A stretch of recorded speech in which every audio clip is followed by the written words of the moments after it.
to say. I am no. We weren't even live. Big ups. We weren't even live.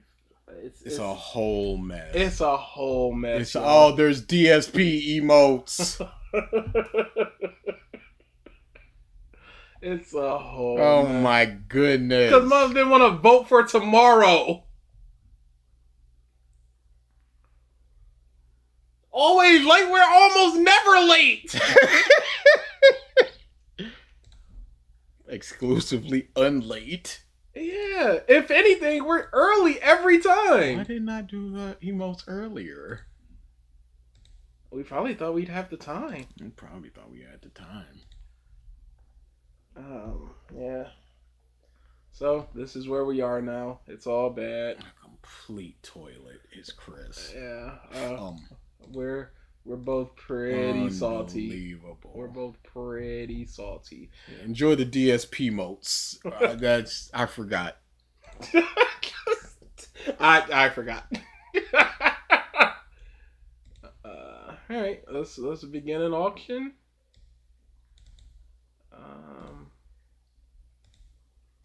Yep. Begin auction. The comments are up now. Okay. And we're gonna go through the comments. Obvious reasons. Thank you for the super chat, Gabo. We already saw that. We already had it written down. Thank you for the super chat again. Get scammed. Like we both did. It was a scam today, y'all. We got robbed. We're gonna quickly go through the comments of the other one. Nami the Goat says, "Aren't y'all hyped for the Demon Slayer movie?" No. Absolutely not. It wasn't Corey. Corey, you shouldn't have won. You should not have won. I don't know why he's still allowed to comment in chat, really. Yeah, that's a good point, actually. You made yourself known. You just put a target on your head. Universal Instinct Goku, Angel Seed Goku, Autonomous Dragon Force Goku. I wanted to ask if you played Date Everything. Date Everything. Oh, Date Everything. Okay, Yeah. thank you for It's just like, hey, here's a stove that's a man. So I'm thinking Kamate Date, Kasabe Date from AI Somnium, because there are people that are Somnium fans. It looked interesting. I'm a fan of visual novels and the like. I'm gonna check it out one day when I have a little more time. Mm-hmm. I don't know why you didn't say, hey, watch a video, but you do you. Thank you for the super chat again. Hi. Yep. All right. There's really nothing. What's taking the stream so long to start was that we were in the middle of a burger making competition, and the judges took legitimately 40 minutes to deliberate. To say that we both lost on separate teams. On separate teams. Crazy bars. Eric Corey won. Hey, KLX won. KLX won. Unironically. Unironically, they got a dub. And you hate to see it. You hate to motherfucking see it. Because nobody wants that. I know I didn't. Nobody's accepting of that. I know I wasn't. So we are adding a chat for the people that won. If you're on mobile, just let us know in the actual chat, because it seems like QA sometimes doesn't work for y'all. What is it? Oh, here, I'm gonna give you some more slack. Winners place videos here. There's no KLX sweep. There's no and I didn't get wrecked. I lost by 8 points. Averaged. Dragon Instinct Goku, Dragon Instinct Goku, Dragon Instinct Goku. And we've got a second video, which is, thank you for the super chat, Jay, the greatest dumb One Piece theory. Delicious. By SP. Can't wait. That sounds so fun. Gabo, is there a place you want us to start for your video? Yes, you can spend money for videos. We don't really have a metric, but $1 for a minute, $2 for 2 minutes, $3 for 3 minutes.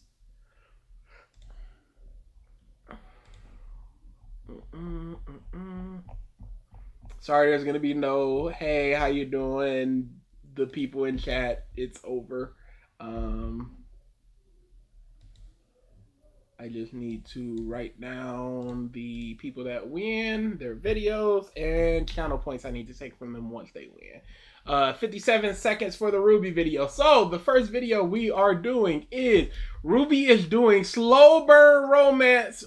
Oh, Ruby is slow burn romance done right by Zell. And it is at 57 seconds. We are ending the auction in 5 minutes. And then we'll start the next one up. Did you say how do they vote? Or how do they bid? It's already in the chat, but you can do exclamation point bid your amount. It must be higher than the current bid. Every time you win an auction, you get placed on the list and you cannot go again until 5 other people have gone. So the current largest bid, for example, is 200,001 points. So nobody, you would have to do 200,002 points to win. And not a lot of people are gonna want to do that. Let me make sure I got the right one. Slow burn is doing, yep, this one. Okay.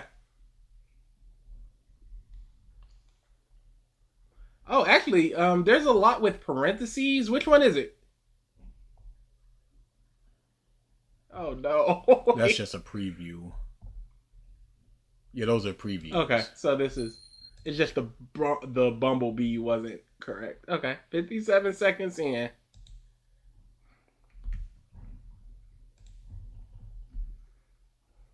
For Volume 1, because as Aaron, Barb, and several other prominent crew members have revealed, not only was Bumblebee always the plan, but they've been waiting for this even longer than we fans have. This has been... Hey, if it was always the plan, why wasn't it set up better? Yes. Can you prove that it was always the plan instead of just saying it? Because at any point in time, you could say that anything is the plan, Yes. and there's no way you just going on the podcast. Yep, this was always the plan, and I'm glad people that like it. That means nothing to me. Yes. Is the minute including how much you guys talk about it, or is it just the minute? It's just the minute of the video. So for this one, he bid $2. We're gonna watch until 2:57. If that 2:57 takes us 3 hours, it would just take 3 hours. It just is what it is. confirmed recently in Always Open 2023 episode 4. There's also the fact that Aaron pretty much gave the game away in the pre-Volume 1 Chapter 1 live stream before the series even properly began. Can I mention that my character and another character like not yet. And this makes sense. What did they say? All right, maybe I'll get the subtitles and just see. I mentioned that my character and another character like not yet. And this makes That my character and another character get together or something like that? I mentioned that my character and another character like And then another character and I lose it.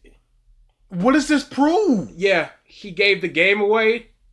I don't know what she said. So my character and another character could have had a conversation. and this makes sense as it, I wish it would have said what they said, because I truly don't know. even in the Ruby is earliest doing slow burn romance is wrong is what it should be called, because I'm stuck on finding a good relationship with Ruby. Yeah, it's not about the relationships, which is a big issue. So when it's done, you get those little crumbs and people clap because you got those crumbs. when Ruby was more of a side project for the creators, there has been a great deal of forward planning. Salem was the 5th character invented, and the Ever After concept has been around nearly on a decade before we ever saw it. In the Oh, same what's that got to do with romance? And just putting in these little things doesn't necessarily mean that it's going to ever lead anywhere. Just because they planned something doesn't mean they planned everything. Salem being designed early, yes, she is the big bad. So it makes sense for them to go, okay, we have our 4 main characters. Who's the big bad? That makes 100% sense. Doesn't mean that anything else. The Ever After, All of the things on Ruby is predicated on fairy tales. Why would they not go to a fairy tale world? That doesn't mean that they... Like I said, certain plannings doesn't mean planning everything. Yes. Sorry. Just need to get this. Let's shrink this a little Nami bit, the goat actually. says, this is Kishimoto level of foreshadowing. Oh, terrible job, robot lady. The state of you. The state of us. Yeah, get that little space. Boop. Sorry, again, we were not ready for all of this. We do things day of, and day of we got swamped. Let's put a little comma there too. Okay, so these are the two people that can't get any more videos. We are closing this bidding out.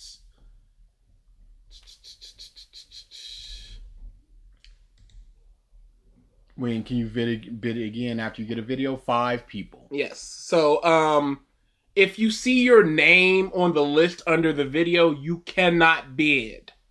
But once your name is gone, you can bid.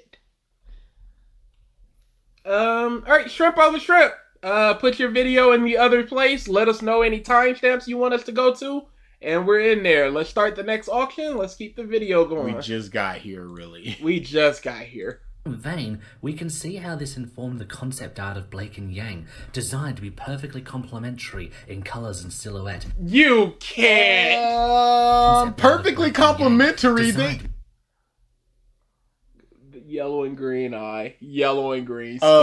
Neither of those made it through. Neither And one. do you have concept art of Yang and Ruby where they might also have complementary colors? Because it seems like that could just be more of a unity thing, and not necessarily they're gonna get together.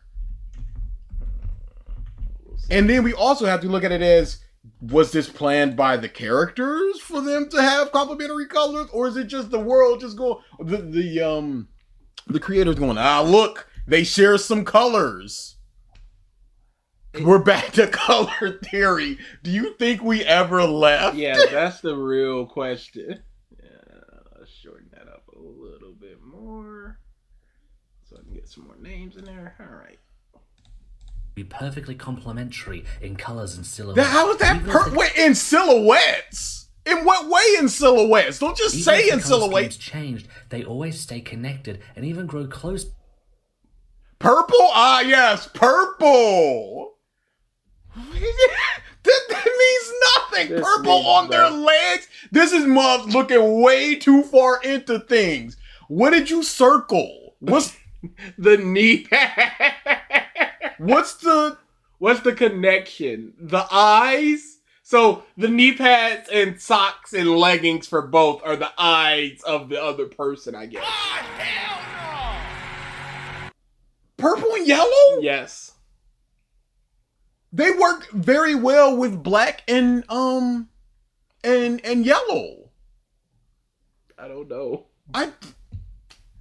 As the series progresses. What's more, there's how their fairy tale inspirations were framed and discussed through stuff like music. For instance, Blake is both Bella and the Beast, but I always hated this Ruby Bush of the fairy tales.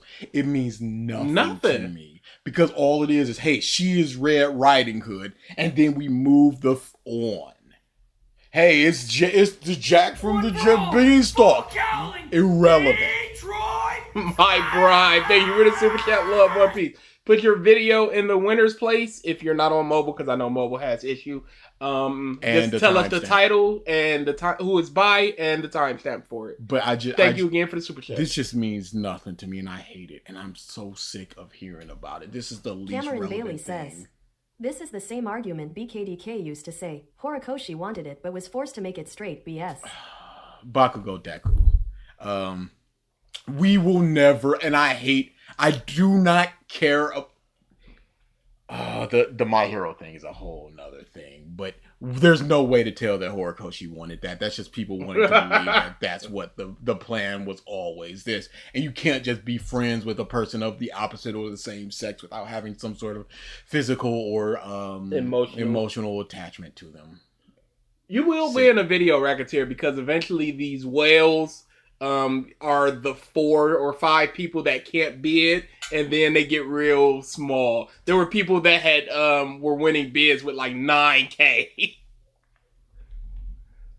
But Yang is also described as the yellow beauty who burns gold, who can seem ferocious. You can't be doing this. So much. Beauty and the Beast, boy. So You cannot be doing this. In what way is Blake Beast, by the way?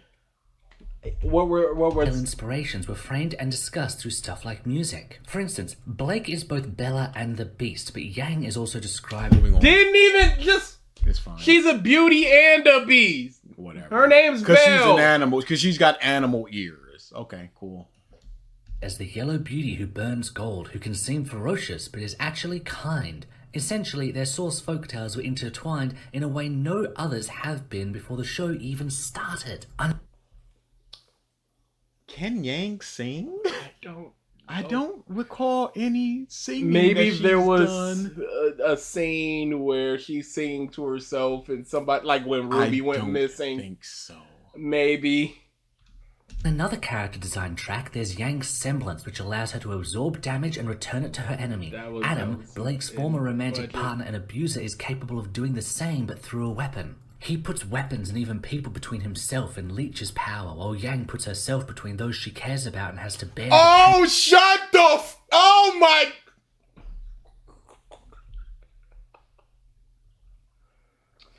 my... Do you have a timestamp for it? Love One Piece. People are... This is one of those people that look way too far into this. Yes. It is reflecting... Okay, so they have a connection in terms of a separate person. I just don't like it. It just annoys me. It's the biggest thing. Yeah, because it's truly just... This is what we rail against when we talk about things like themes, where you're just looking for those so connections hard in any into way, it, shape, or form, and then just trying to piece everything together based on whatever you thought that theme was. Wait, if Blake is both, Yank is never sang in a series. Big up. Wait, if Blake is both the beauty and the beast, and Yang is also the beauty, doesn't that make them beauty, and the beast? Well, that's not what. No. I was just looking for Love One Piece to see if they had put a timestamp, but it doesn't. To use the power. It's a contrast built into both characters on a bone-deep level. Hey, who is that guy? Because he's not her. Says, I looked it up, so apparently Yang's VA sings opening 8. Depending on when this came out, he probably meant that. That means nothing. That's our VA. That's the person. Opening 8? But that's so far later that... Yeah, it doesn't even matter that it truly doesn't really factor in. It started off with a strong basis in concept, theme, and character before... This is a 45-minute video of doo-doo butter. His avatar annoyed? Yeah, it's big annoying. Groaned when they stuck in the Brothers Grimm? Yeah. There was always gonna happen, unfortunately. It is what it is. It in the auction in 2 minutes. Anyone in the audience had so much as seen it. Now, what? It was obvious for everyone, baby. You just weren't looking. You had to go to the concept arts to understand these characters. But shouldn't they do that in the show with their actions? No, stupid. You gotta look at the concept art and the inspiration and the scenes, not their actions. It's too deep for you to understand. No, I just don't have the information in order to grasp it. If I don't know how to do subtraction, it doesn't mean subtraction is too deep for me to understand. I just don't know how you got 3 out of 6 minus 3. Adam is also supposed to allude to the beast. Of course he is, according to the sources. So beauty, beast, and later beauty, beast. It's perfect. We typically max out at 3 minutes. Depending on how good the video is, we might extend it. Character before anyone in the audience had so much as seen it. Now then, Volume 1. Our stars actually meet thanks to Ruby Rose. The young huntress was venting about her trouble socializing, and the sister's attention was drawn to... That's the end of the video. Yeah, that's bad. Ugh. That's bad. I don't like them. We might need to list that one day. But we'd have to watch all of RWBY. Eventually, all of RWBY will be rewatched. There's gonna be a giant because reason someday. It's not gonna be anytime soon, but it will be someday. All the weapons are named are of universe. Do the humans remember their racism when they see a faunus take off their disguise? It depends on what they're trying to do with the story at that exact moment. And the auction has ended. And that means Blaze, 95K, you are the winner. That's the next video. Put it in the winner spot, please. If you don't, if you're on mobile, just put it in the regular chat. Not Love, One Piece, Blaze. These are the 5 people that cannot vote. Cannot bid in this auction. Don't you do a sock account, Shrimpo? Nah, that's not how this works. Ruby is basically hates the LGBT community. She was real not cool about it. Alright, next video is... Let me take down Steam. The greatest dumb One Piece theory by SG. I just want to go to sleep. It's been a trying day, y'all. Like you. No, wait. Like me what? What? It better just be I like One Piece. Please put that on the list. 1335. It might need Play. to go. Probably watching this video. I love One Piece a lot. There you go. Okay. 1335.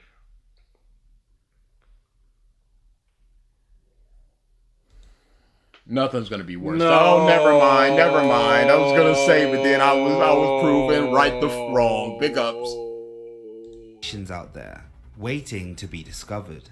And then there's those infamous images with Enel staring at 2 ancient murals.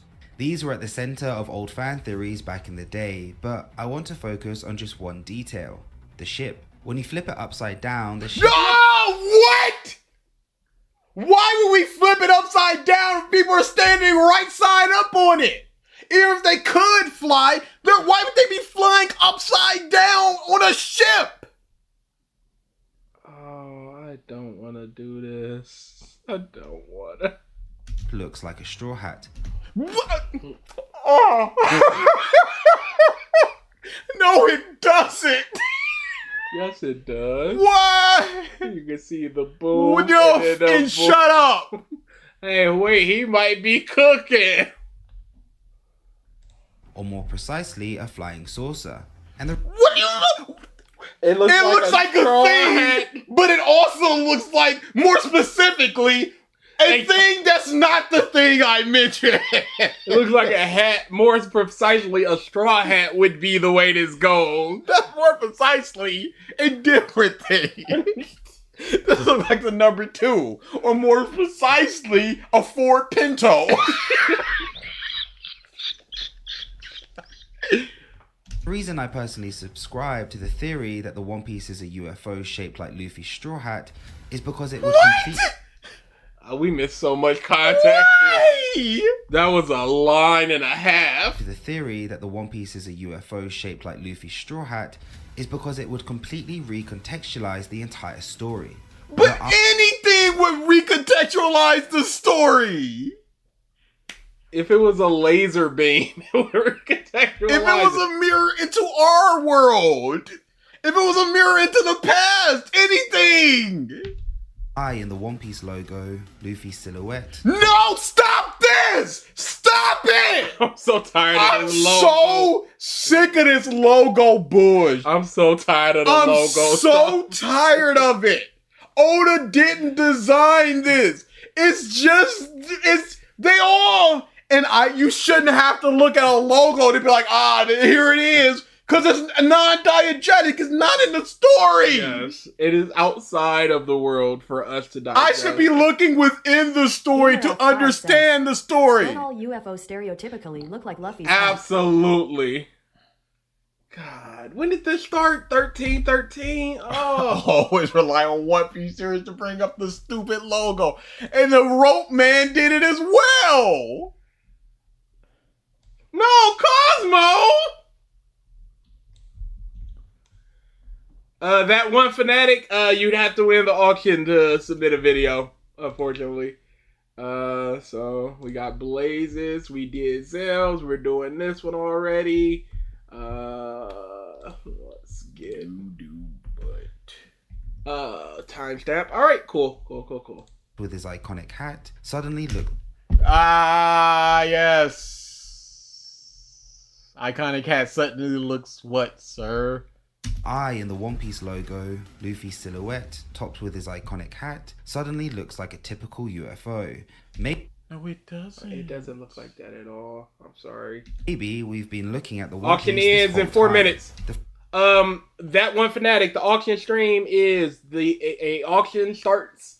You bid points. The person that has the points at the end of the auction gets to submit a video, and then we watch it for however long they won by.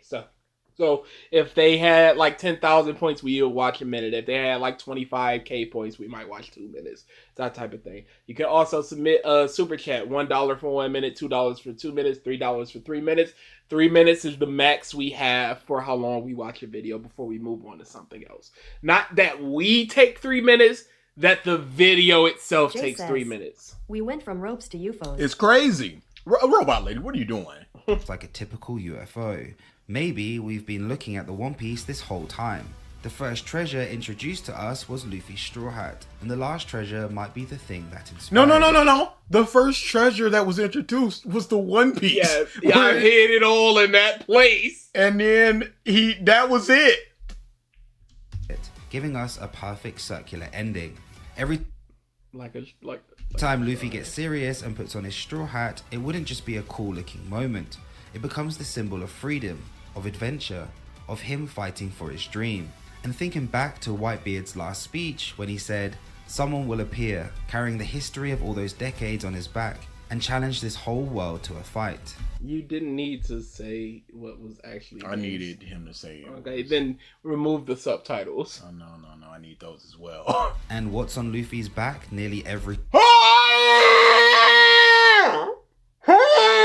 You're taking it so literally. Dude, you are not cooking. But with this. you can't both say when he puts on a hat it's all serious and he's fighting for his dream, but also when he takes it off it's about carrying the world on his back. You can't have it both ways. step of the way, his straw hat, with that red ring embodying the Rio poneglyph containing the true history of the Void Century. His hat would then not just or maybe that's just a standard design for a straw hat. Yeah, maybe. Leo Luster says, chills. You shut the f up, Leo. up, You Leo. shut the f up. become a symbol of freedom, but also a symbol of truth.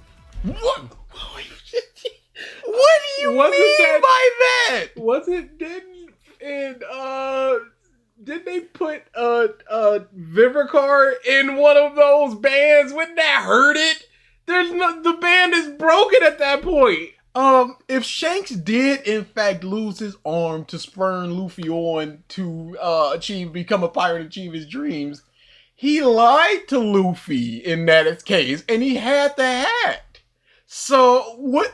Whatever, man. Now let's turn our attention to the location of Laugh Tale. Like so many others that have speculated before me, it could be in a number of places. Long Ring Longland, it could be hidden away in the massive hole beneath Ennis Lobby, somewhere around Reverse Mountain, which literally has an X marked on it. Maybe the water current that pulls ships up leads to a secret entrance.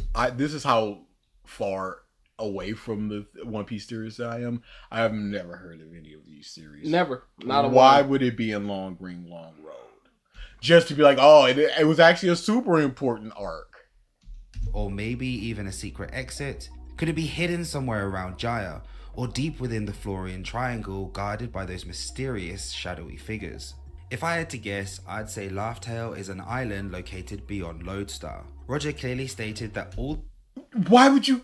Well, the log poses stopped. Go back. What did Roger say? It all started 13 years ago when we landed at the final destination of the final log pose, where no one had ever reached before. A place called the Lodestar Island. So it is my theory that it's around that place where he goes, nobody's been here, and the One Piece is in a place where nobody can find. Curious that. But when we disembark, idiot, what we might find, we realize that it is not the final island. There is one more island. The ultimate theory. What's on the page?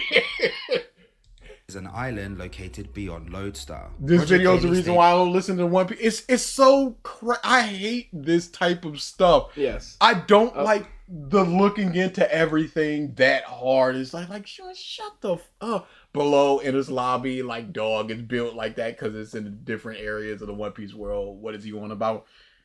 You gotta look into the theories and find out, baby. Meme, you have won. Submit your video.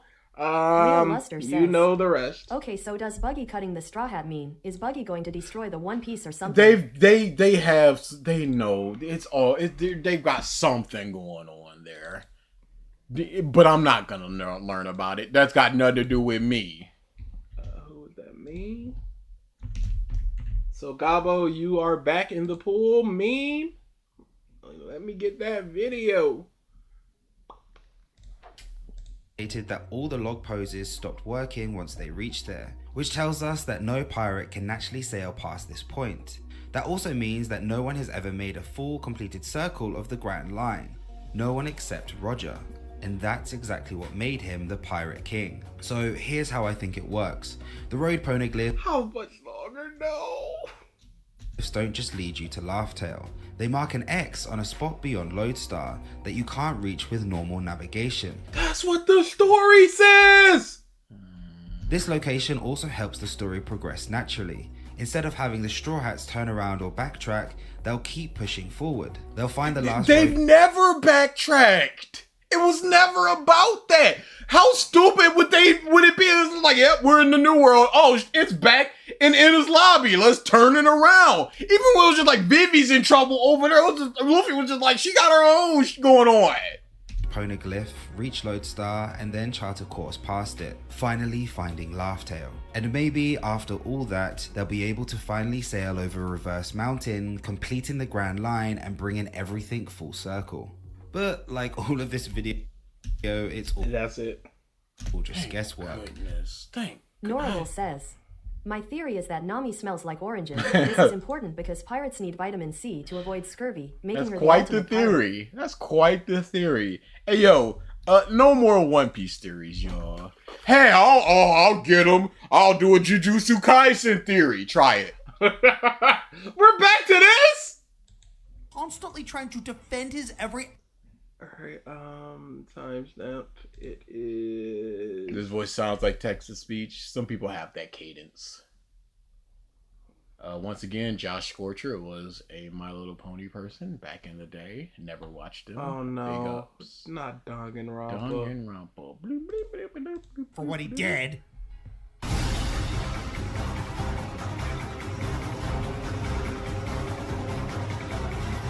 Danganronpa V3 garnered quite a divisive following. Part of that is from how bizarre and controversial the ending is. To the uninitiated, it's a haha everything He has a real Nuktaku cadence.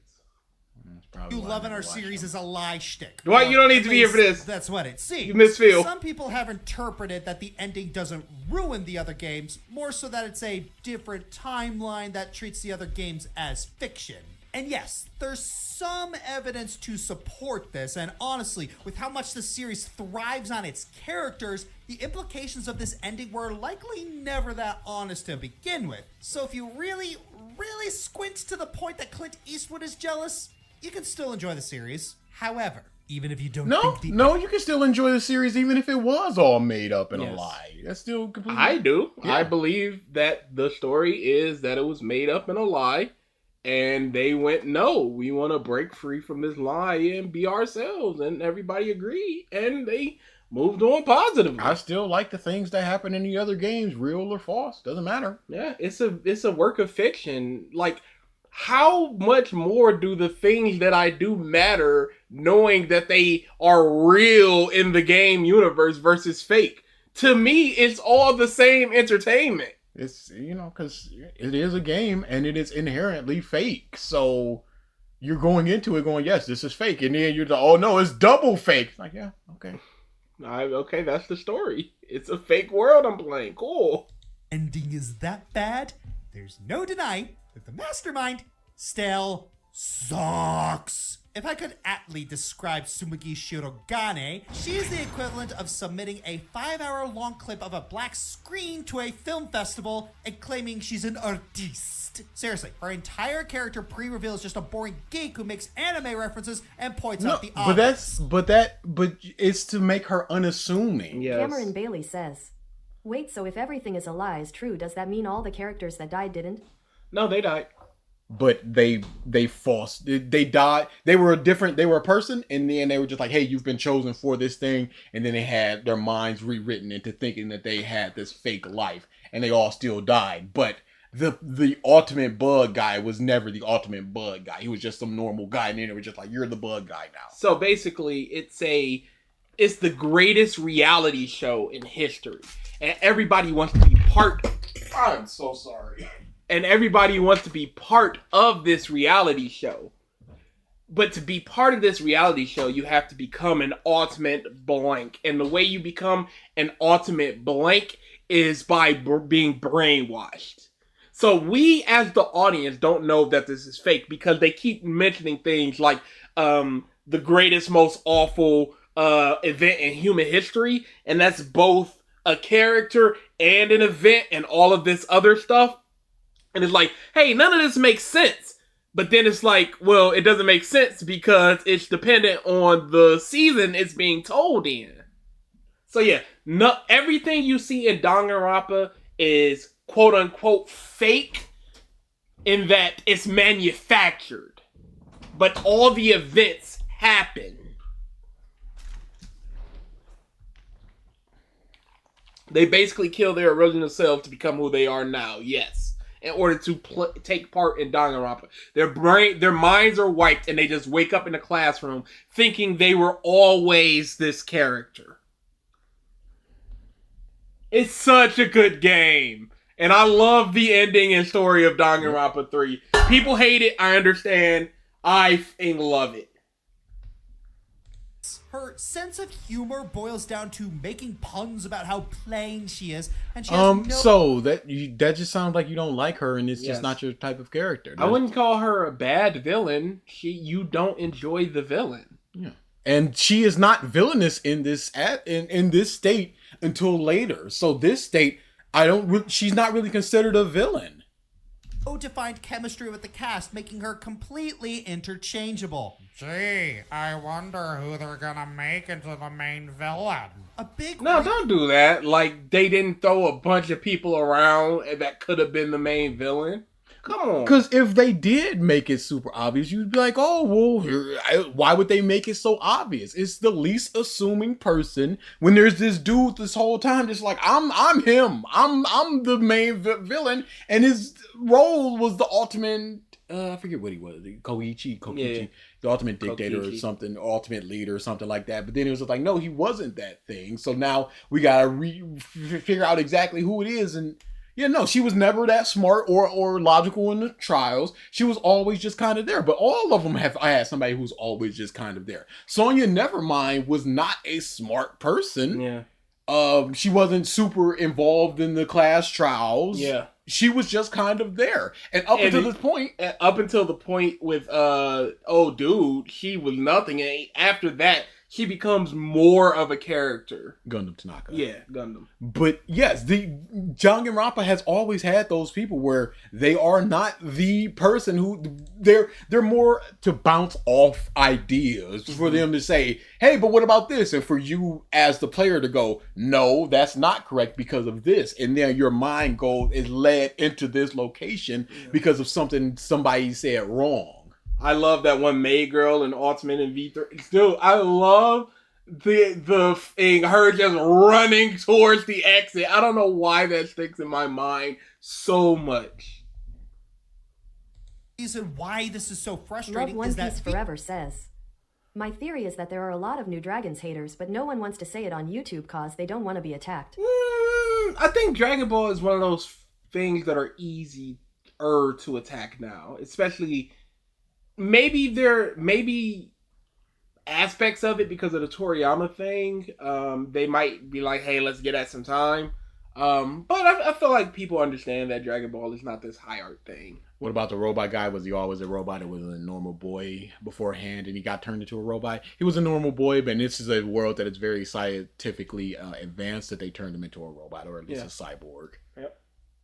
But for the majority of the game, he sucks. He just sucks. Like he has the strength of an average old guy. Because his master didn't want him to rebel and kill him, so he just has the old man strength. But later he gets his limiter unlocked, and then he's big bad. Devil Elf, you won. Put it in auction, the winner video thing.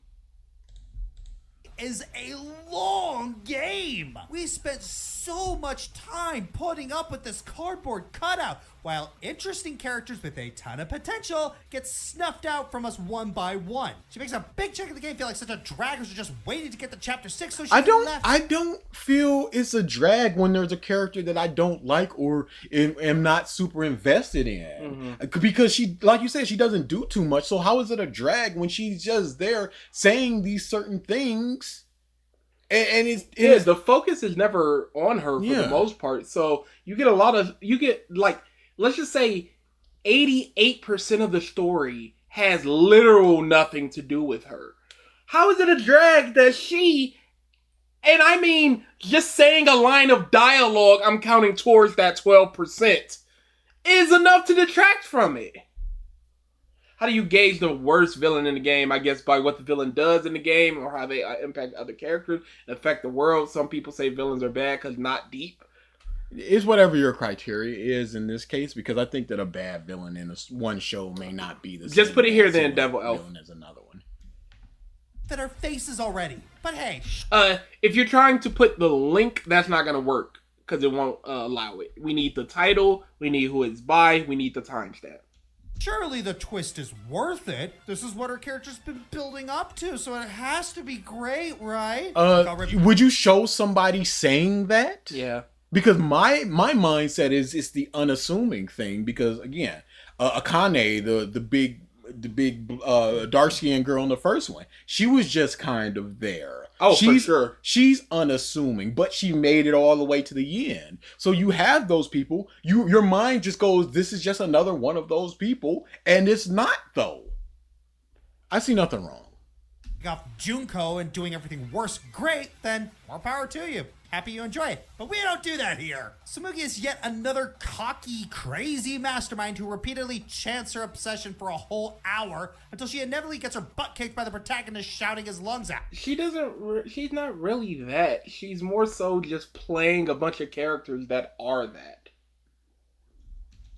Wow, haven't seen that before. And oh wow, it happened before, so she's the second worst video game villain of all time! I don't care if things happened before. How many times do you fight God in Final Fantasy? I don't give a Are you good? Is it fun? Am I having a good time? Then why would I give a that I've seen it before? Oh my god. Irritating. This auction will end on the hour. So 6 minutes. Debacle. She's the surrogate host of Team Danganronpa. That I transferred all your points over to your new account. She exposes the truth that everyone in the game is fake, and they all exist for other people's amusement. Oh, but that's not all. She makes fun of how fake and powerless the main characters are before the show's will, in front of the audience that are rooting for them and wanting them to succeed. She plans to have the protagonist what's the problem? You are that audience in a sense, and she's the villain, so you want her to be defeated and go, no, my choices do matter as the characters in this game's choices matters. I love that Team Danganronpa is in the beginning like it is a real studio. Accept their graduation so that the killing game may continue as usual, but when the audience realized how messed up the killing game is for treating real people like... No, what? No, that's not... It was like, we want to show that the world has hope, and they're like, yeah, we do got hope, let's do it! fictional characters, they helped the main characters give up and end the killing game for good. And Smokey is surprised that this happened? Lady, you deliberately create a setup where you break the immersion of the game by revealing it's a show, make fun of your audience for liking your show, and give the main characters the key they needed to figure out how to beat you, and you somehow didn't think any of this would backfire. Yes, because Danganronpa is an ingrained part of society. It's super popular. It is basically their only form of entertainment that we see. So to go, wow, y'all are really willing to end Danganronpa when we're 53 seasons in? This would be like if Moz was just like, yeah, end Big Brother. If Taco Bell, if I rolled up to Taco Bell and they were just like, yeah, eat up, piggy, piggy, oink, oink. I'm just like, extra cheese on my burrito now. Come on. Chop, chop. I don't care if they're like, no, these people are stupid. They're going to keep seeing this and you're going to like it. Did I add the new bums to the old stream alerts? Sorry, y'all, give me 1 second. Because I really do like that bums one. Yeah, I don't see anything wrong with them, with her going, no, they're going to eat this up because what else they got? It's super popular, 53 seasons in. Yes, I did. Okay, because the alert box was done. Okay. Some people are really stupid. Oh, we're already at the end of this. That's Fluttershy, and this is George. And you know what's funny? All of this Norable would have says, worked if Samuki Wait, you're gonna end all of Pokemon. actually wanted to ruin the game. If she's tired of hosting dozens of these killing games and wants it to end, it actually makes sense why she'd set all this up. Heck, it could even play into how bland her character is, showing that she's tired of putting in effort, so she just becomes as uninteresting as possible. But no. But no, so if that was the case, why wouldn't she, in the beginning of the game, go, it's all fake? Why would they go all the way to the end at that point? The reason she even told them about it is because they basically figured it out. So she's like, yep, sure did. Okay, you're right. This and it's going to keep going. And it's going to keep going. And I'm going to show you that what you're talking about don't even matter. We're going to keep it going because these piggies love this slut. Look, we're going to put up a vote and they're going to vote my way. Corey, I'm not trying to hear none of this. Corey, I'm not trying to hear none of this. This is unbelievable. I'm not trying to hear none of this, buddy. This is so lame. It wasn't deliberate. Yeah, we're way past time. You got lucky. Yeah, I might want to watch the rest of that some other time, though. Josh Scorch was never a good person in the pony community, but you know. Are you serious? No, not in terms of like a pedo or anything. It was more just like I don't like his opinions. Who just won? Devil Elf. Devil Elf.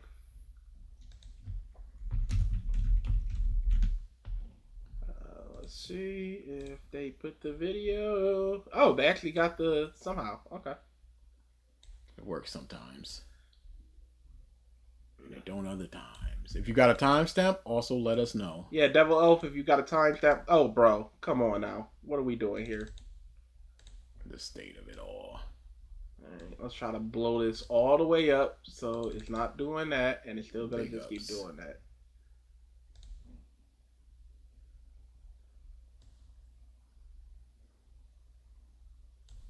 Devil Elf, this is not copying. What's the name of it? Please give us a timestamp. Yeah, this is just, I guess, it just keeps going to the other thing. It's just very not working. odd. But we're just about done with the current auction.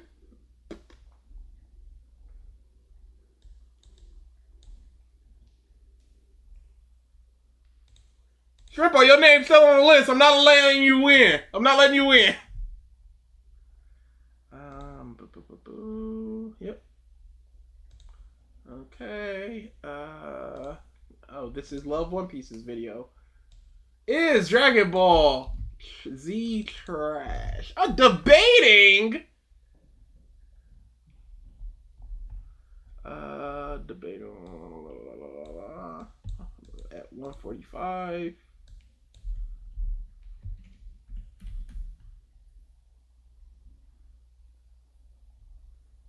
Oh, I don't see it. I do not see it. If you have it in the could you put it in the Discord? Wait, go to the Q&A again. What's the video called? Oh, it was way up there. It is. No, it's too far. But it is Dragon Ball Z trash? Debating Lil Davy, young shonen. Don't just yell at us to watch a video. That's not how it works, and it hurts our feelings. Collectively. Oh, there he is. Or they are. Or maybe not.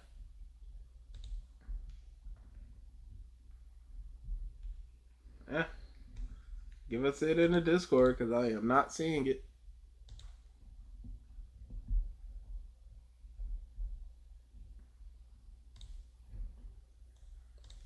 But this auction's over, if nothing else. Jay with 40K, let us know your video. Which means Shrimpo gets removed. I'm looking. We'll go to the next one while we wait.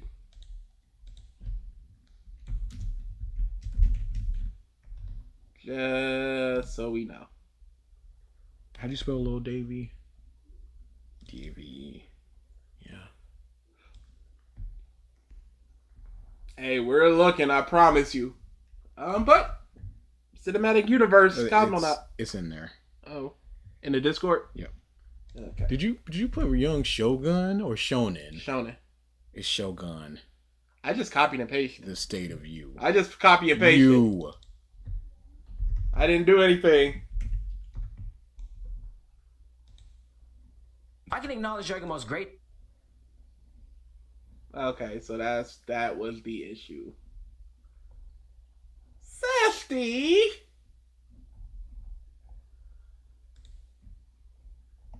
All right, let's see.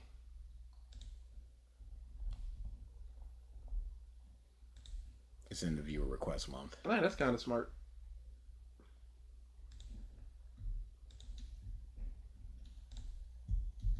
All right, thank you.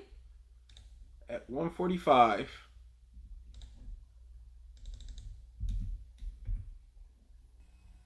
So today I'm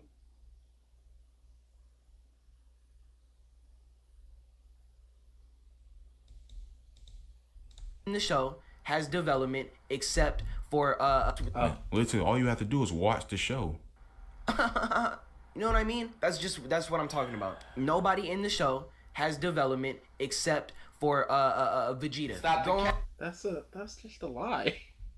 Like, I understand you don't like the development, but there are people that develop. Krillin has developed. Gohan has developed. Videl has regressed, but it was development. But this person could just be one of those people that have a very specific meaning for development, and nobody falls into it except for no development. No development. He does not change. He doesn't learn. He doesn't do anything. He's the same character. He doesn't change, learn, do anything. He's the same character. That's not the only thing that development entails, but Goku is not the same character he was when he was 17. Simply isn't. Mm-hmm. How did he develop? How did Gohan develop? If only Gohan, oh boy, that's crazy. One of your characters in your entire show develops. How can you call that good character writing? How can you say you have good characters? Development isn't the only thing that leads to good character writing.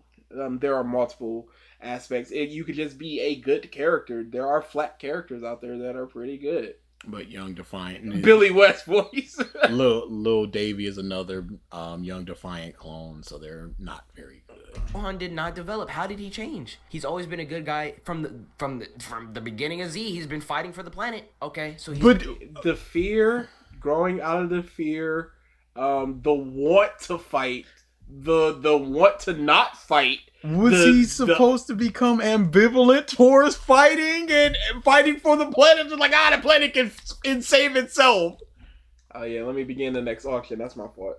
Billy West is still alive, as far as I know.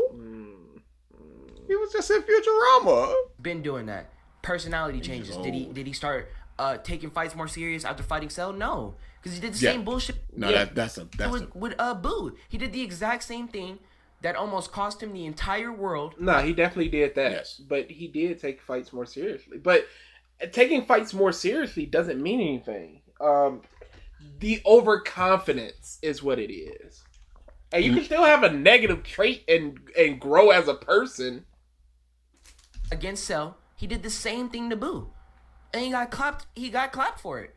Pushed to the side. Nah, that's absolutely true. What are you doing? All you did was pointing out character flaws. That has nothing to do with character development. That's Literally, the character development in Gohan was that crybaby ass fucking 4-year-old who was scared of everything, even Piccolo. Come on, get up. There's no time to waste. Dad? Daddy! Help me! The bad Piccolo man has me! Daddy! Where are you? Shout out to Stephanie Nadal. We did not need the clip to be this long. The GOAT. Daddy! Help me, please! And then you watch him become brave. All those episodes in between Goku's death and when the Saiyans arrived, that was all for Gohan's development. Literally, all you gotta do is watch the show. But then, when it's come time for crunch time, he does back down. Yes. So it's not. But there's development even in that fight where he backed down the first time, and then Piccolo's like, "We gotta and nut up." If you ain't here to lock put in up knuckles, you got to go. And then the second time, he was ready for that blast. It just didn't work. Man. In the next part of this video, he basically goes into like the Z fighters and shit and how like they're useless in this series, which I agree with him on that. All these guys died and went to King Kai's planet, and none of them really learned a new technique, kind of like Goku learned the Spirit Bomb and Kaioken, and his second time around, he even got a new transformation and he learned the fusion dance. I hate when people always consider crying to be a net negative for any character. It's because people feel like crybabies are inherently annoying, and annoying is a negative emotion, and that's all they have. It's a debunk, not a debate. But I will say Goku was dead a lot longer than they was, so there's that too. It's like, okay, shit, he died. All right, well, I'm finna go back to the pregame lobby. Wait till I get the res. You know what I mean? Wait for I get bought back. You know what I mean? They're not even going through the fucking gulag. They're just chilling. What are you saying? Oh, they died and nothing happened. Well, that's black stuff. So it's like, okay, so these characters die. I have no. I'm not devastated. I'm not emotionally. You know what I mean? They can't be emotionally affected because they can be brought back. Yes. That's part of the issue. And I hope you don't try to debunk that part. I'm not hit emotionally. I'm not. There's nothing being hit. I hate this stuttering. Yeah, he's really bad.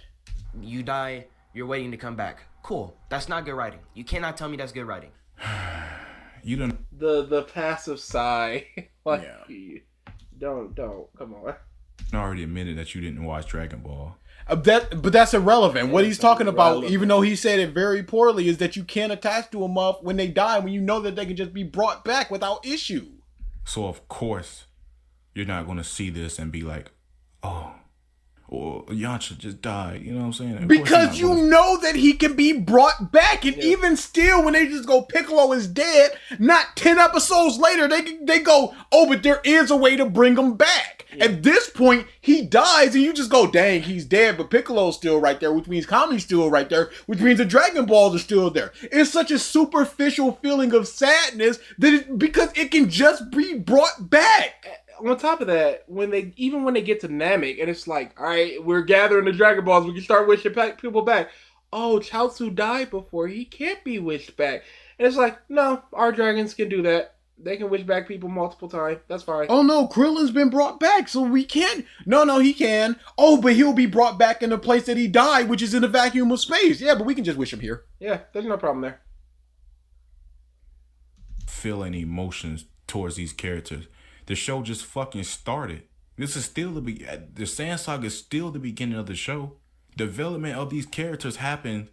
It happens in Dragon Ball. Development, like, that's not what he's talking about. He's talking about the fact that they could just be wished back, and this means nothing, that Chaozu is dying, irrelevant of who this character is and the development and actions that we've seen them go through. Yeah. It means nothing when you could just go, there they are. Goku died, because Goku died in the first, like, 5 episodes, and they're just like, yeah, we wish him back. That's all this is. You can feel sorry for Goku. You can feel sorry for anybody in any length of time. It's just what you're doing with it, and what you're doing with it is nothing, because it just goes right back to, yeah, we wish back. Sorry, I missed Devil Elf's video, unless he put it in the actual thing, which I would certainly hope. Nope. Sorry, I gotta find this really quick.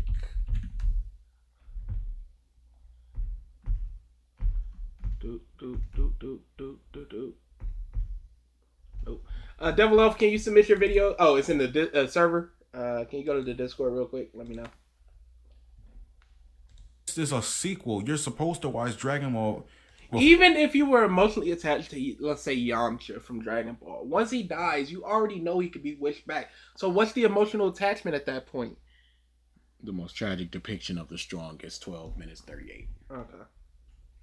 Before you watch this show, and 2, you done already seen Dragon Ball Z, so it's like you done already played the games, you already know all the people that's gonna die, so of course you're not gonna feel emotional towards it. I can't watch fucking Endgame again. And if you ends in 2 minutes, you won't feel the exact same, but you can still feel sad. You can still know a joke is coming and still laugh at it. Yes. You can still know that a character is gonna die or a moment is gonna happen and still feel a lot. I talk about this a lot in terms of let's say Scat Dance. Scat Dance, I Wanna Fly 2 still gets me emotional just thinking about it.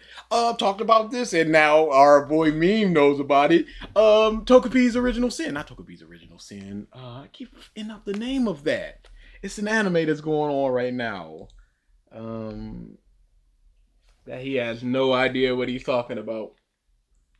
Whatever Togepi's original... Is it Togepi's Original Sin? Togepi's Original Sin. It was Togepi's Original Sin. I doubted myself. But that has a lot of moments that are just like... And you can go back to it over and over again and still have those... Not the same emotions, because it's a shock of not knowing what's going to happen. Bailey says, the anime did a lot of heavy lifting for everyone not named Goku.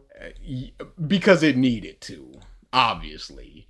But you can still get those, not the exact same emotions, because you don't have the shock, oh my goodness, this is what's going to happen. But you can still find what's leading up to it, and then there's the anticipation of, oh crap, I know this is about to happen. And that can create a different emotion in you.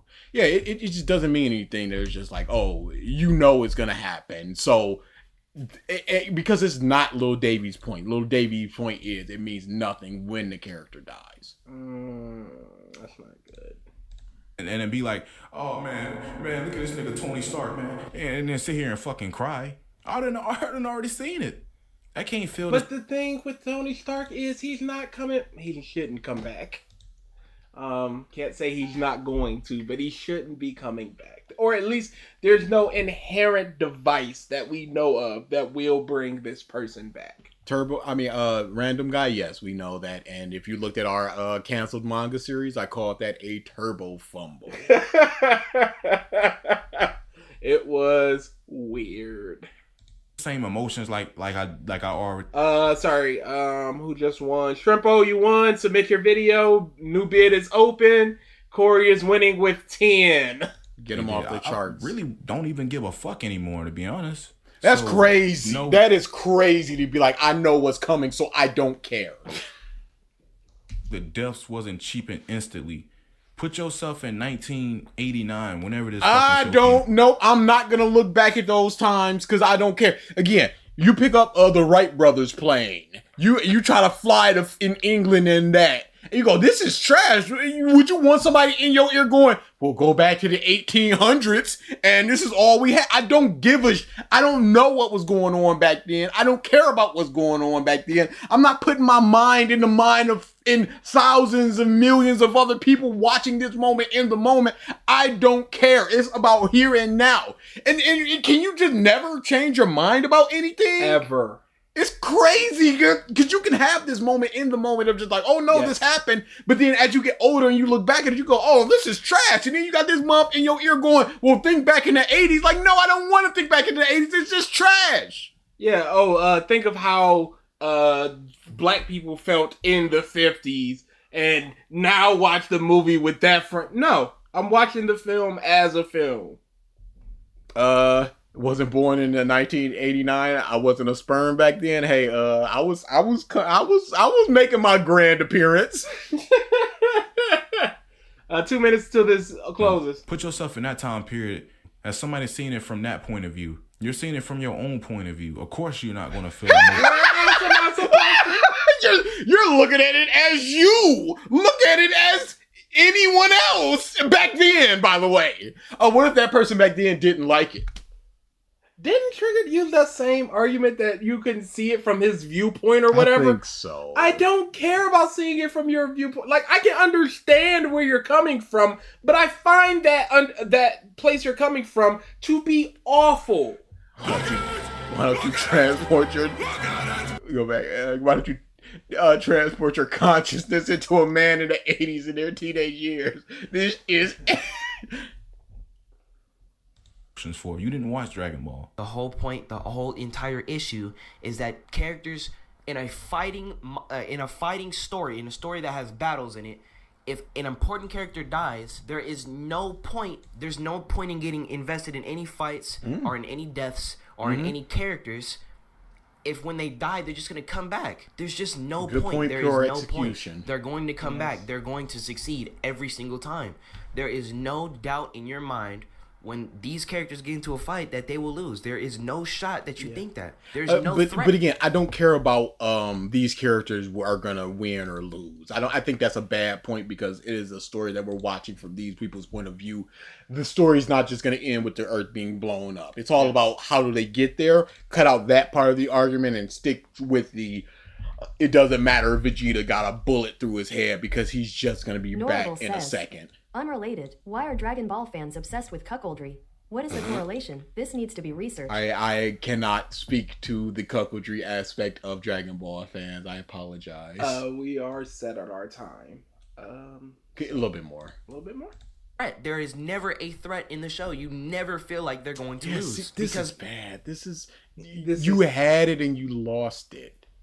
Everybody's this is easily a threat debunkable. Because the Earth literally blew up. And it was seconds from blowing up a second time. I just want to hear his rebuttal. Is that uncapped? Well, damn, he can always just get another form if it gets too grim. Or this is bad. Damn, well, a lot of characters died, and they're gonna come back. They'll be back stick with that. After they stop screaming and powering up. 10 episodes later, they're done fighting. It takes 10 episodes for a fight, and everybody's back having a damn cookout. That's not good. That's not good writing. I think what this dude is trying to say is that Dragon Ball Z is predictable. So therefore it's trash. There's two things I know about every single shonen. Yeah, I'm not gonna address what you said. I'm gonna make up what you said. I just played everything that he said, but what he meant was that's enough.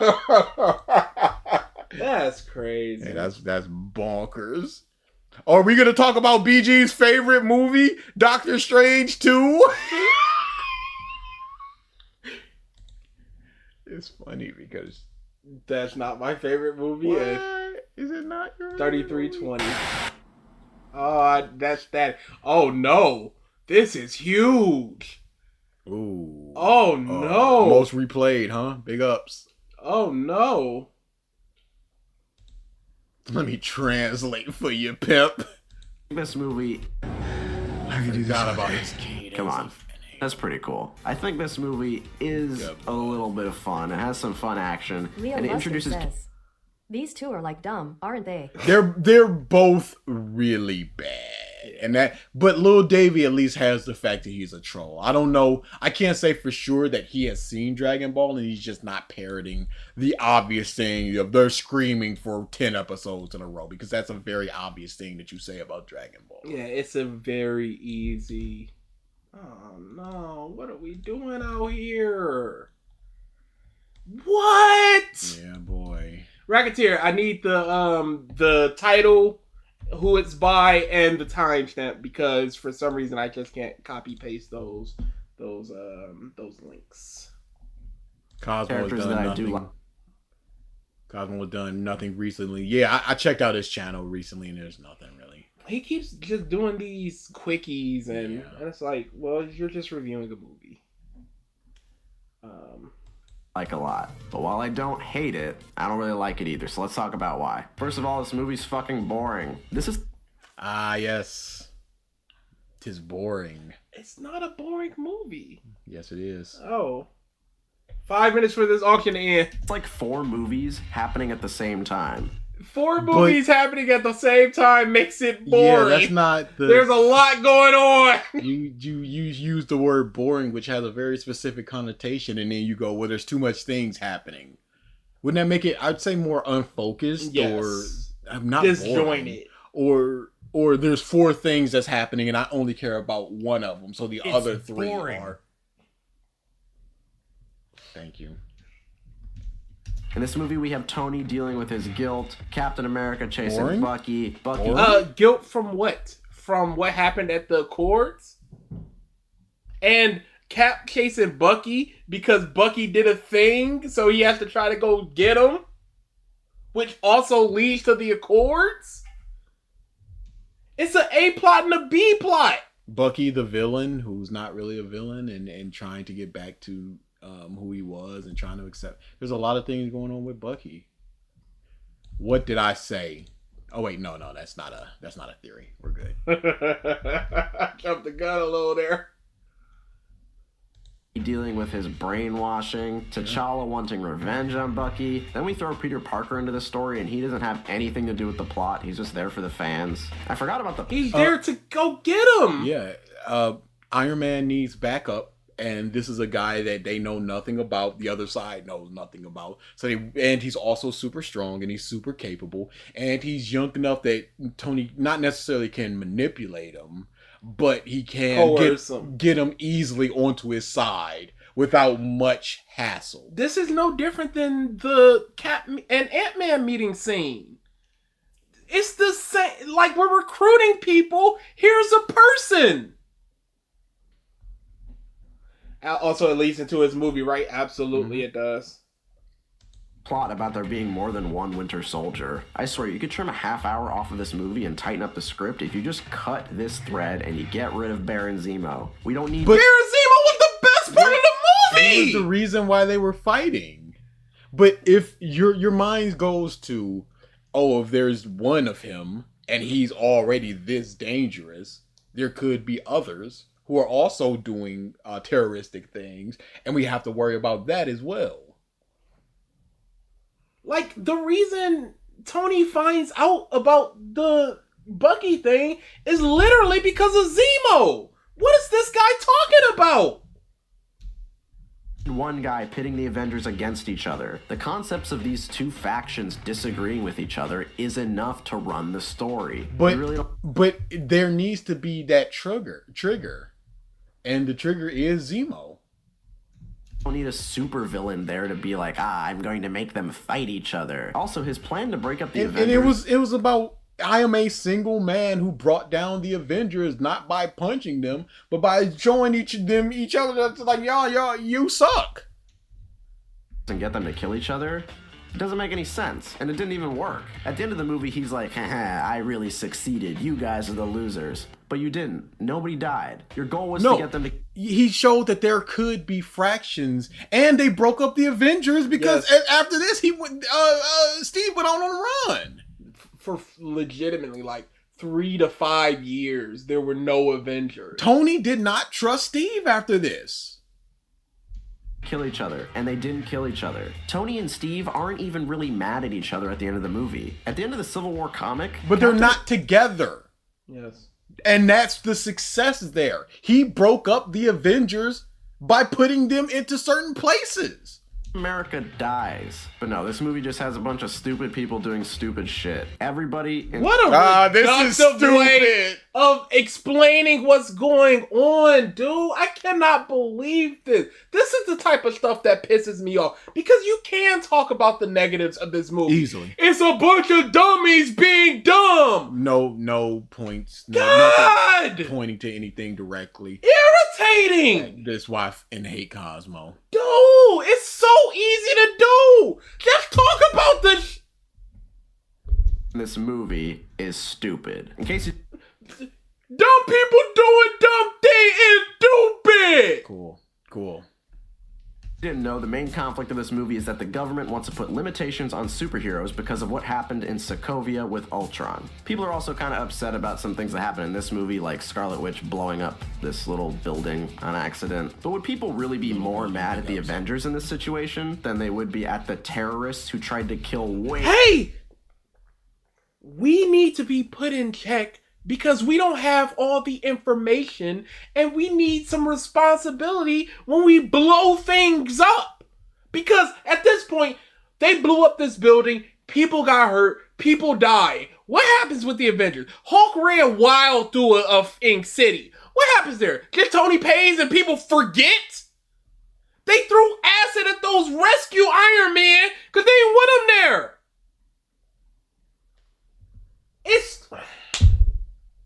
He's so dumb. Yeah, no, he's really bad. Way more people than that. In this movie, people are mad at the Avengers because they aren't saving literally everyone. No. With They're her being reckless. Nobody respects the cost of infrastructure. Yeah, that's always a big problem. But with their unfathomable powers, Wanda can do feasibly anything. She floats a dude up right next to a building, and it blows up. It's like, you couldn't have done anything else. It's not about saving everybody. It's about being responsible with what you got. And she wasn't doing that. Yes. Obviously, it's a spur of the moment. But, man, I don't like Cosmo. Cosmo's annoying. He always has, man. He always will be.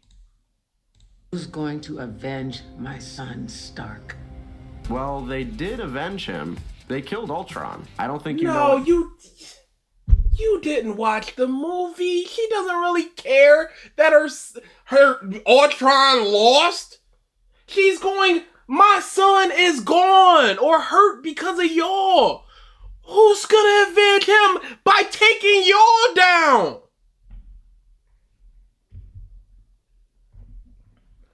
Mr. Real Impossible, or the real Mr. Impossible, sorry. In the other section, or in this one, just give us the name of the video, who it's by, and a timestamp. Begin the next auction. The word avenge means. Now, yeah, I'll admit, the Ultron incident is kind of the exception to this rule. Ultron was built by Tony Stark, and that was kind of a big mistake. It's not a good look. But in the real world, all that would happen is Tony Stark gets arrested for being a war criminal. In this world, the Sokovia Cameron Accords... Bailey says, this guy sounds like it's the civilians' fault and making it justified. Well, dude. He has such bad opinions, always. He brought up the comic, but the issue in the comic was that a supervillain that they thought was pretty weak did a super powerful thing and killed a bunch of kids. And they're like, we've got to get data on any powered person so we know what they can do and we know where they are at all times and all of this stuff. So to go, this isn't what would happen. It would. And he goes, Tony should have just, in the real world, Tony would have just been a war criminal and sent to jail.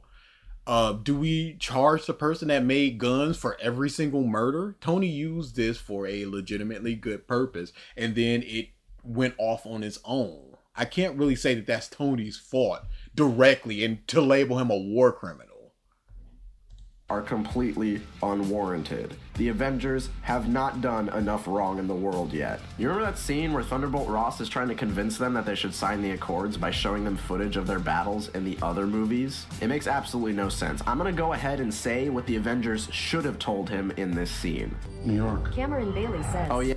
Actually, it was the other around. The villain was off, but the heroes were newbies and wanted glory. Yeah, that's what it was. Yeah, aliens from another realm attacked the city. They were trying to get a magic jewel. We literally had nothing to do with the destruction in this movie. In case you don't know, there were only like 6 of us at the time, and only half of us had superpowers. Washington, D.C.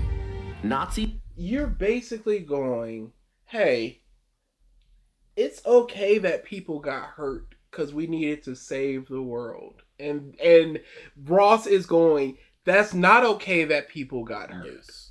Collateral damage is understandable. We need to lessen this as much as possible. Otherwise, we get a hospital blown up. You guys just got an anger monster. What are we doing to keep him in check?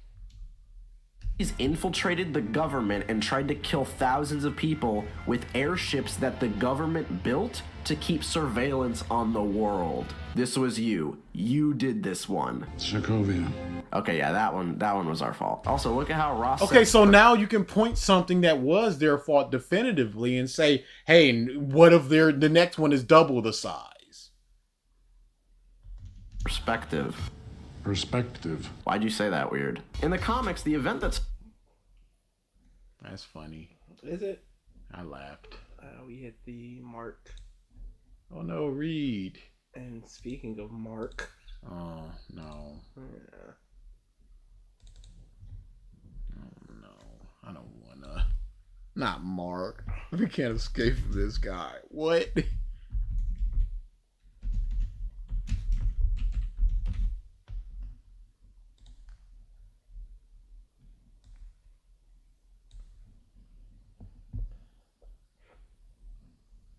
I wonder if Cosmo would We like can't a Superman escape movie. from this mother. Where does he come from? What, Mark? What? Oh no. Why? God, why does it keep doing this? Okay, I'm just gonna write it down. Give me 1 second.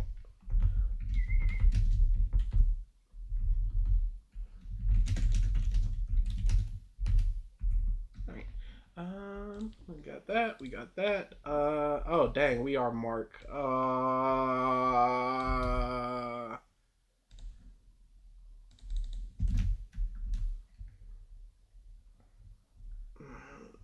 I really don't want to. I really don't. Big thank you to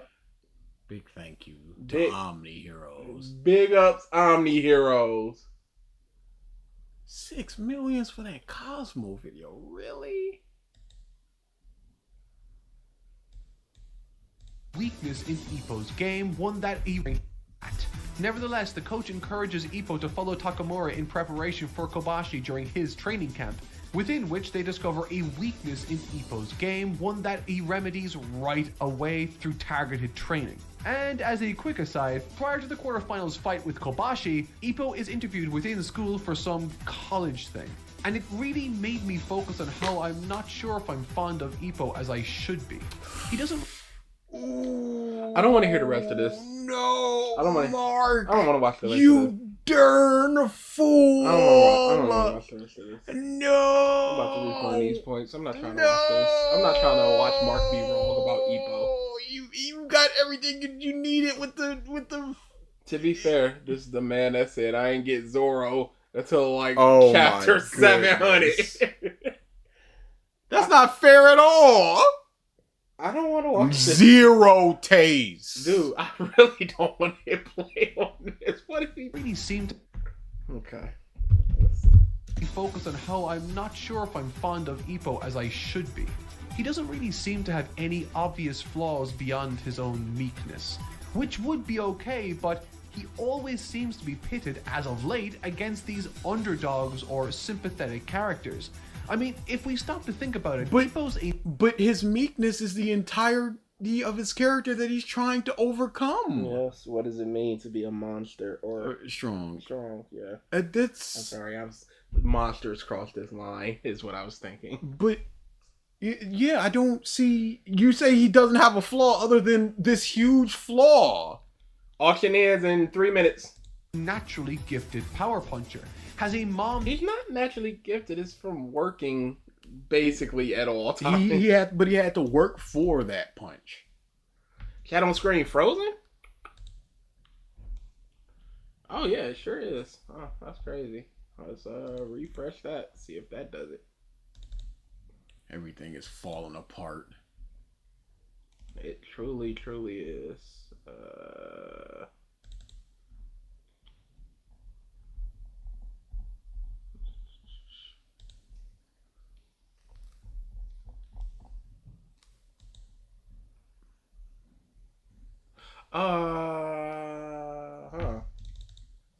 was it still using the old one? Maybe. Yeah, that might be it. Okay, let's see if that. Oh, yep. All right, it should be good. That supports his vocation entirely and isn't struggling for money. We never see him do anything but work on his boxing, but in this interview, we learn that his grades are also good enough to get into any college he wants, and the only running joke made at his expense is that he has a massive schlong. One of the first things he learns about boxing was that, is this man really going? I don't like Ippo because I don't see enough flaws. But he's a very hard worker, and that goes into his boxing and his grades. That tells you a lot about who he is. And just a genuinely good person. He doesn't need boxing to be successful. He can do other things, but he wants to do this. not every fight is glamorous, that the undercard fights are normally in front of empty seats, and this reflects reality. I love that Morikawa pointed this out early on. But yet, no matter the lack of notoriety his name brings or his opponent brings, all of his fights every single time seem to be in front of what appears to be a sold-out crowd. This never happens. Compare that to the audience of Aoki's headliner fight, and the bleachers are totally empty. It all just seems a little lopsided, and at this point, I was starting to feel a clear favoritism for Ippo with every passing chapter. But Aoki is not a very popular boxer, so if he's headlining, nobody's going to be there. If Ippo's on an undercard... The TRX 525 says, Mark just feels insecure when compared to Ippo's massive dog. We don't know the size of Mark's penis, okay? But if Ippo is on the undercard of a headliner like Takamura, there's going to be more people. Meme, let's get that video. And Devil Elf. Oops, wrong. Devil Elf gets moved over. Meme gets added. But new stream also starts. The favoritism. Yes, there is a favoritism for the main character. I can't believe as opposed Goku to somebody fan is talking about this. Crazy, huh? Cannot But believe. this is opposed to somebody who is factually in universe. He relates to Takamura. A How? mud wrestling bum. Takamura, as far as flaws, has zero. The most he gets is that he has to do weight training sometimes. As if his time in boxing is being glamorized to a point that doesn't really reflect reality anymore, and that aspect of the story was what I really respected about it early on.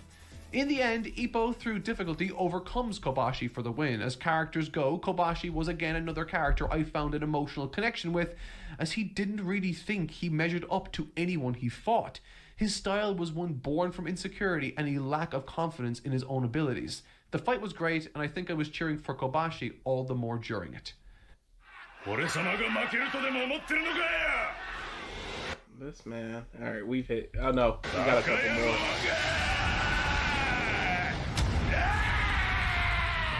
The Japanese middleweight title, Takamura versus Yajima.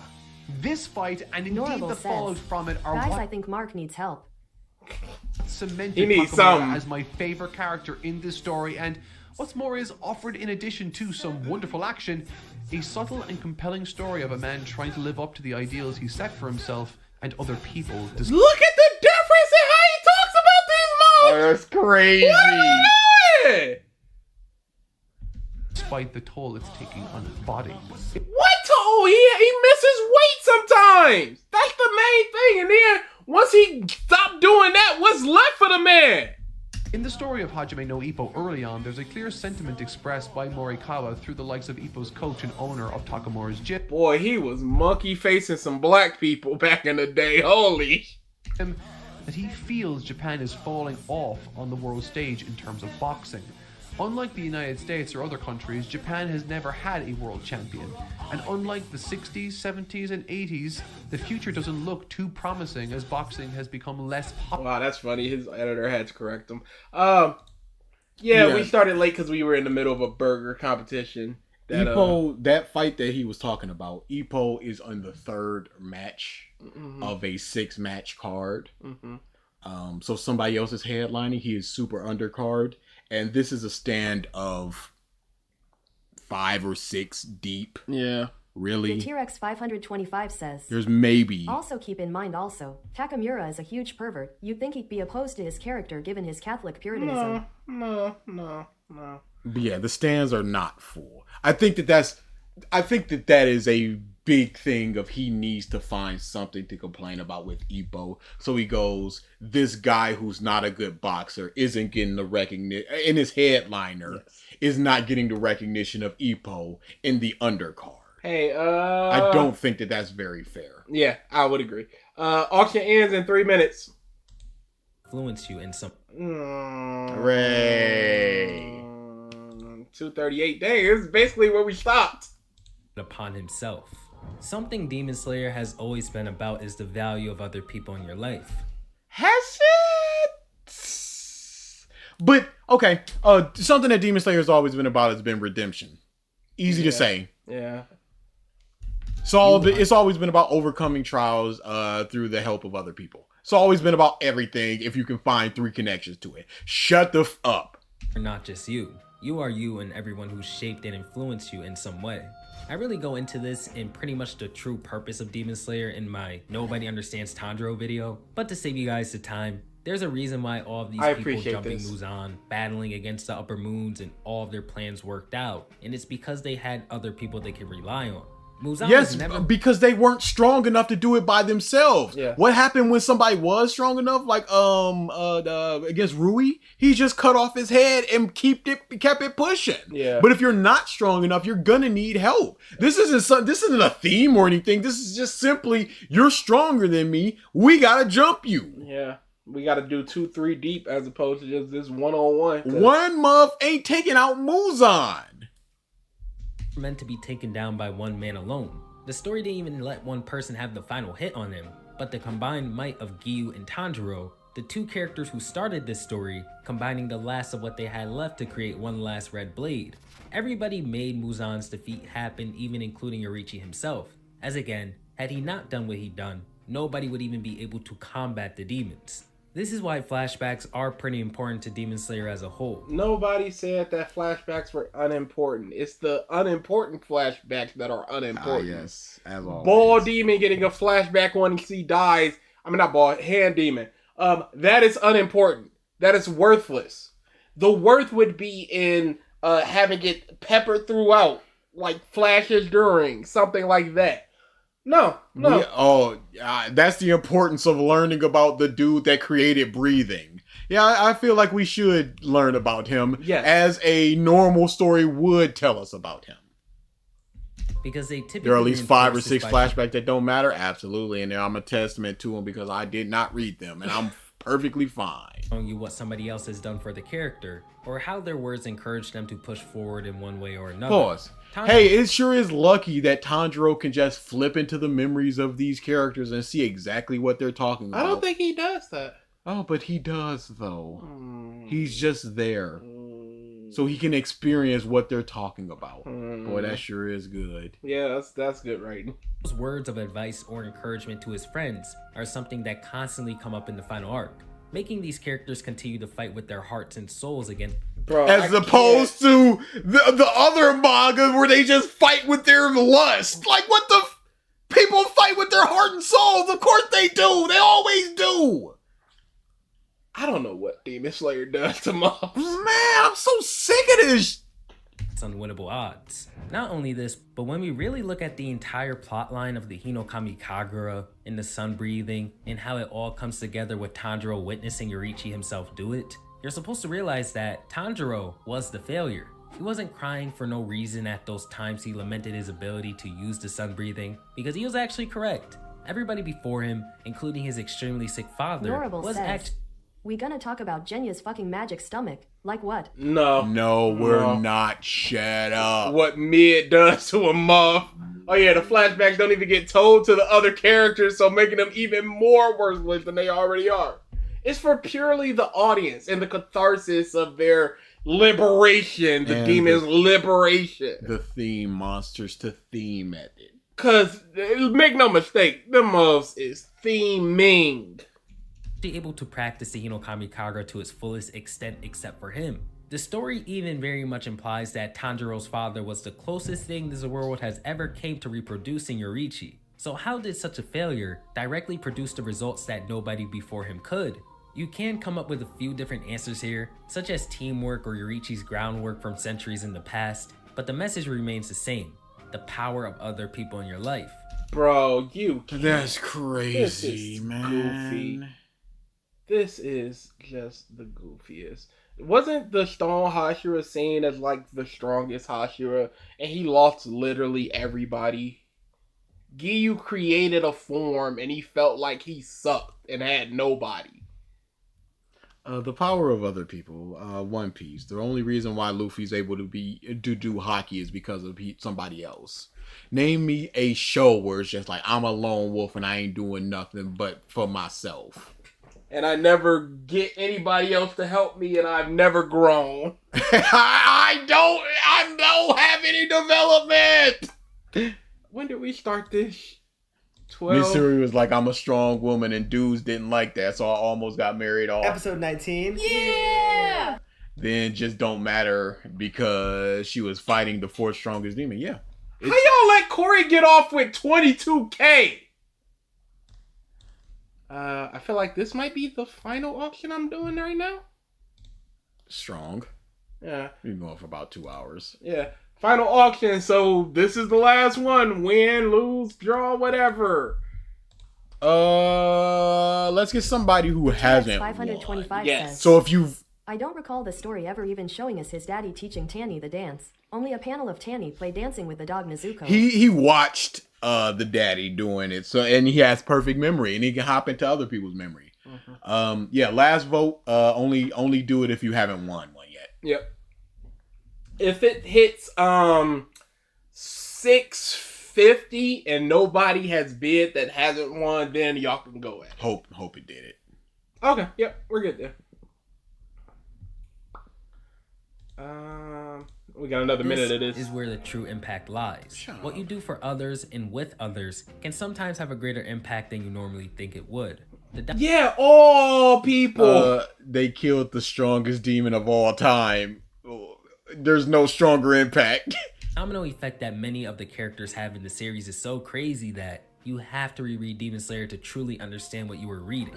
So when I bring all of this back to Yoriichi, I think there's a realization that makes my heartache very bad for this character. Because unlike every other character who got to be called the strongest, he doesn't ever get to understand what he's truly done for others. The true impact he's had on the world he loves so dearly. So? I don't care. Does he care? There's nothing but tragedy after tragedy for the man, and even after punishing himself to searching for Muzan for the rest of his life, fate couldn't help but spin in his face one last time with his brother's appearance as a demon. Yoriichi, despite initiating the saving of the world and being forced by fate to live a life of no control, doesn't even get to slightly understand what he's truly done. Yeah, you just said this, why are you repeating it? Exiles himself with the belief that he's truly failed at his sole purpose. But if he trained one person to use one breathing form and that one person saved one person, he has worth because without him, that person would not have been saved. And everybody. The most he gets from this world is a thank you from Sumiyoshi and Tanjiro. I believe this is what makes Yoriichi a character that is so dear to me. He always reminds me to look outside of myself, to see the potential greater impact of my actions, and to even give myself a break at times. Why do you need to be told that you're not the only person in the world and to look outside of yourself? Now, to give yourself a break, that is completely understandable. Yes. It's a lot of mental illness, but mental health stuff where it's just like you blame yourself too much and you look inward too much about all your own faults. That's understandable. And somebody seeing that is like, oh, okay, now I understand. You know, I'm not gonna. Corey, we already watched that. Try again, cuck. Fake fan. Oh, this isn't good. Who is that by, meme? I'm gonna look it up. Ignorable says, let's not kid ourselves. With how Demon Slayer handles ghosts, Yoriichi probably oversaw everything and feels better about himself in the afterlife. You're probably right.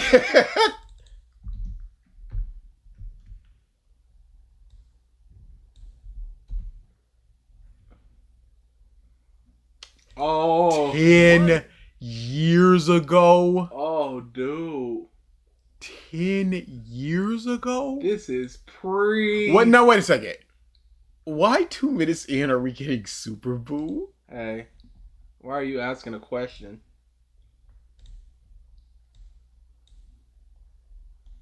It was legitimately the first or second thing we watched, Corey. Legitimately. Goku's dream was to always make Gohan. This It's is an an AMV. And I think it's an AMV from a creator we know. I recognize that eye thing. Gohan would have been the strongest fighter. Goku's dream was to always make Gohan be the strongest fighter, to be stronger. Bro, we definitely did this. Why does he sound so different? He sounds animated. Goku's dream was to always make Gohan be the strongest fighter, to be stronger than him. And he even achieved his goal when Gohan became a Super Saiyan 2 against Cell. But because of Chi-Chi, she did not let Gohan train at. No, this is definitely our boy. No, I've never doubted it was our boy. Are you going to say that Bulma would?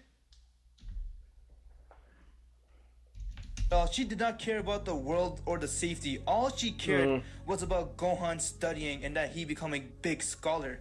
And because of Chi-Chi pampering Gohan, Gohan became a soft person, and therefore he became a weak guy too. And you could see in Dragon Ball GT, Gohan became a geek, and even close to the end of Dragon Ball Z. Good. How about a Gohan was period, sir? Geek, and he just gave Yeah, go back, Corey. Go back. We watched that theory. Fighting. But if he married Bulma, then Gohan would not be the same. He would Cameron be even Bailey more. says, "Oh God, not one of these people." Yeah, it's always one of these. This dude went. Is this a Goku slurp? I mean, Gohan slurp video? It's all It's just about a roundabout way to say Gohan's awesome. Gohan would be so much stronger if Goku Bulma. But if he married Bulma, then Gohan would not be the same. He would be even more awesome and very strong person. He would be even more awesome. He would. We can accept that. Moms just don't want to see Gohan happy. Because Bulma is a cool mother. Oh, tubular! I can't believe people hate Chi-Chi like this. I cannot believe it. Because Bulma, what mothering do we have of her in terms of Trunks? What mothering do we need from her? No, to say that she's the cool one. Yeah. What do we have to say that other than the fact that Trunks is training, but then Goten is training, so. And she also wants her kid to be strong and to be the person to be the hero of the world. She wants her kid Does to she? Yeah, I don't think she ever said anything like that. Chi-Chi is a concerned parent who doesn't want her son involved in dangerous situations. Which is she sucks. understandable. That's what he's saying. I'm glad you Cameron agree. Bailey says, "Oh, they want to see him happy, but in the I'm hot and badass way." Absolutely. When's he gonna remake this What If and we end up with Super Omni? save the world like Goku does. Where inside Chi-Chi case, all she cares about is Gohan studying and he being a big scholar. But one thing she does not realize is that being a so that he can have a better life than just Mountain Corey, Boy don't do this. and herself. No, Corey, don't do this. no, I'm not gonna. Yeah, you know what? You submitted a video, you got cucked out, you're cucked. big scholar won't help you while you're living inside the Dragon Ball universe. Also, if Goku married Gohan, also. Whoa! Wait a second. Now, if Goku married Gohan, If anything, if Gohan was Bulma's son, he might pick up an interest in building advanced technology. Yeah. Which would be an awesome hobby to see Gohan be a loser about. Yeah. Now, if Goku married Gohan, what if? It's going in a completely different direction now. This is a different what if. I think fooled you. While you're living inside the Dragon Ball universe. Also, if Goku married Gohan. Also, if Goku married Bulma. Cut out the line. No. Cut out If the this line. man married his son. No, sorry. I didn't mean that. Gohan would be even more smart because his mother. You don't know that. You absolutely do not know that. But if he was more smart, wouldn't he be less inclined to train? Is the smartest woman in the world in anime history too. Hey, is Trunks Anime history? Is Trunks smarter than Gohan? Not necessarily. I have no evidence to say that Trunks is a smart individual. Yeah. So where does this come from? How do you know? And be honest, come on guys, we all know Bulma's the smartest woman. She invented damn time machine. How smart can you get? So that's how he'll be more smart, because he has Bulma as his mother, and he'll be a very strong fighter because Goku is his dad. That's Norable what it says, is with Chi-Chi. These line read fuck ups are pro-life, thank you. What? Yeah, that's the same with Chi-Chi. He'd be smart and he's strong because of Goku, and that's what Gohan is now. But he'd be even more smarter. And even more stronger, because then he'd be able to train freely. And then it'd be a better show. And if Bulma was Gohan's mom, then she would always let him train, and she would never stop him to get stronger. Just look at Trunks. But he doesn't want to. Yes. You would have to introduce the fact that Bulma's genes would want him to be less of the shy person and more of the outgoing person and want to fight more. And then at that point, we're just changing the entire character. Okay, answer 4 minutes. If Bulma was Gohan's mother, then he would have been a whole new person. And who knows? Those are terrible subtitles. He might even be stronger than Goku. He is stronger than Goku. Yes, he was categorically stronger than Goku at one point and could have continued being so. At more than one point, because he was stronger than him in the beginning with the rage. Gohan being so pampered by Chi-Chi, when he became older and he got the mystic power, he was too used to have being a book guy trying to study the book, so he decided to quit his powers, quit training, and because of that, he lost the mystic power. Now, my last thought Gohan sure is a book guy. If Goku married Bulma, then their relationship would have been better compared to Goku and Chi-Chi, because Bulma and Goku have the same intention, and that is to save the Earth. Call me crazy. Does Bulma want I to have save never the heard Earth? Bulma once Is say, that a goal? My goal is to save That the I want to Earth. build cybernetic enhances to help those who are unable to physically support themselves in their old age. Shut the fuck up, Gohan. But the best that you could say is her trying to save the future by building a time machine. Yes. I think Bulma gets Bro is catching his breath. Goku more than Chi-Chi no gets him, because Bulma went on adventures with Goku, and she always relies on him to save the Earth. And with Chi-Chi, she does not like the fact that Goku always spends his time training. But from the looks of Bulma, she doesn't care if Vegeta spends all her time training. As long as he helps to save the Earth, Bulma's happy. Hey, do you know why? Because Bulma's financially secure, and they're not. And we don't have enough of that to say that Bulma's fine with it. I'm pretty sure that... Cameron Bailey says, the only way I would even ship Goku and Bulma is that Toriyama even said he regretted not putting them together.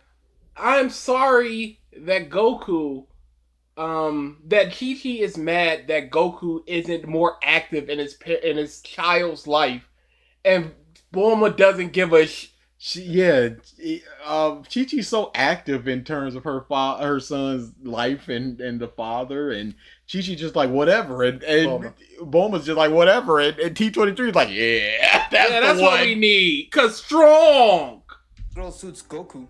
And because of that, if Goku married Bulma, he would have been a better husband, because Bulma would understand him, and that she would actually motivate him to go train even more and to take their son along with them to train. Where on the other hand, Chi-Chi does not like the idea of Goku always training and trying to get Gohan involved. Okay, she doesn't like the fact, but Goku still does it. Yes. Hey, how about you just spend time with your son at like a park, Goku? How about with fists, though? So because of that, I believe that Goku would have loved Bulma a lot more, because he... What? Oh, that's crazy! What? Because she lets me do whatever I want. Literally what I was about to say. Alright. 1.5 million. Crazy ball. For that.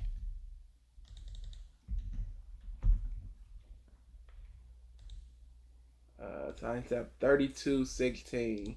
This may be a surprise to some, but for many people... This may be a surprise to some, but to others... All right, I'm glad you covered all bases. Man, so it was like, okay. Cameron Bailey says, whatever.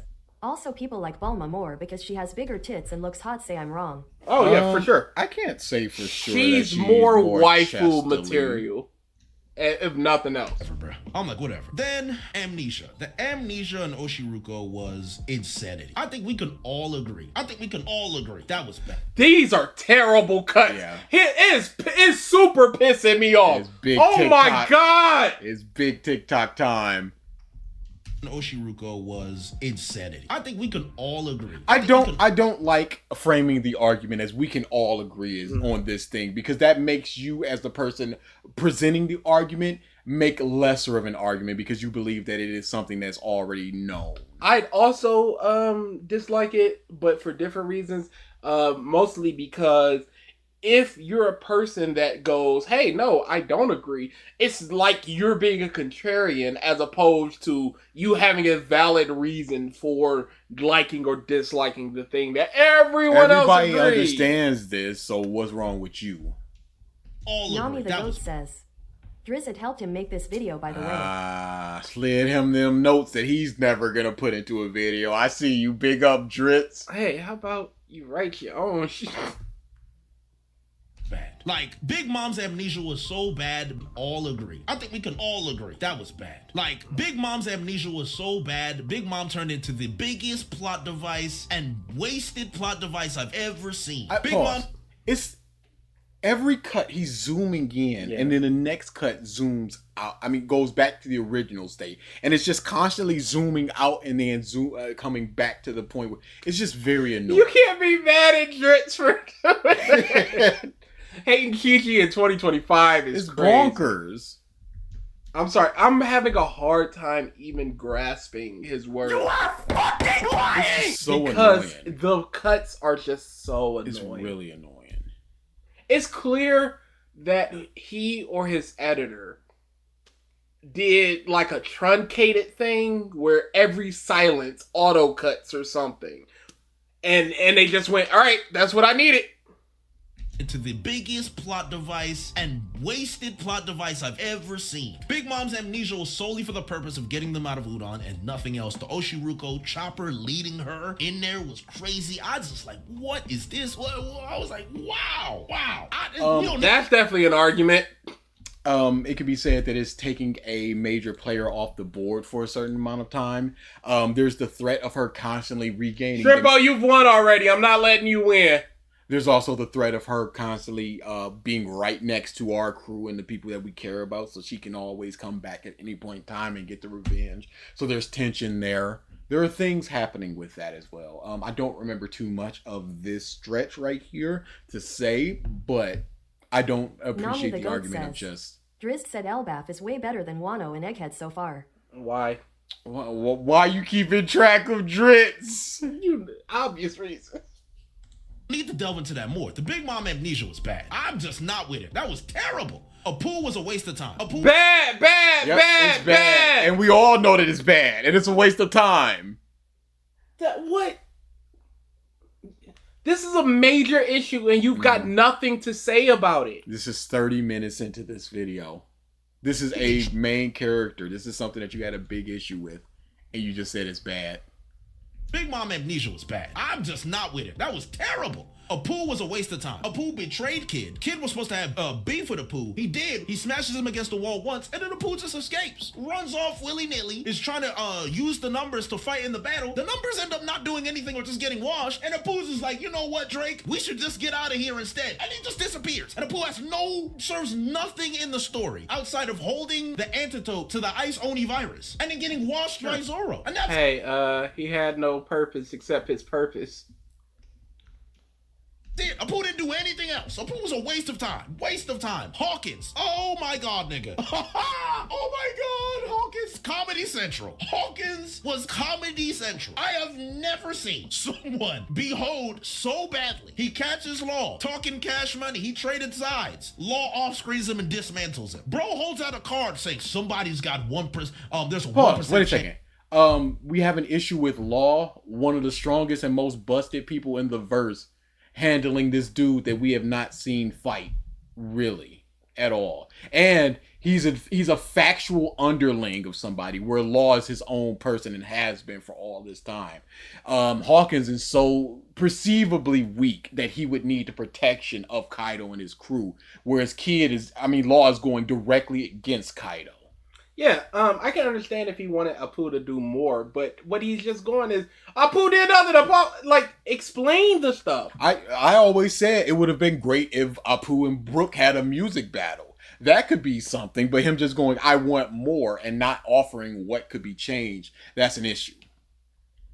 As to somebody's gonna survive this arc. 1%, we're thinking, it's gonna be Luffy, or is it Zoro, Kinemon, Momo? Who is it gonna be? Who is it gonna be? But yeah, that is a thing where a character like this would go, yeah, there's somebody about to die according to these cards, and it's the part of the mystery that who is that person gonna be, and he's like, it was always your honor me. And that also speaks to the fact that he can escape his own fate. The cards are the cards, and he is just a pawn in all of this. And by the end of the arc, Hawkins is on his last legs after getting washed by Killer.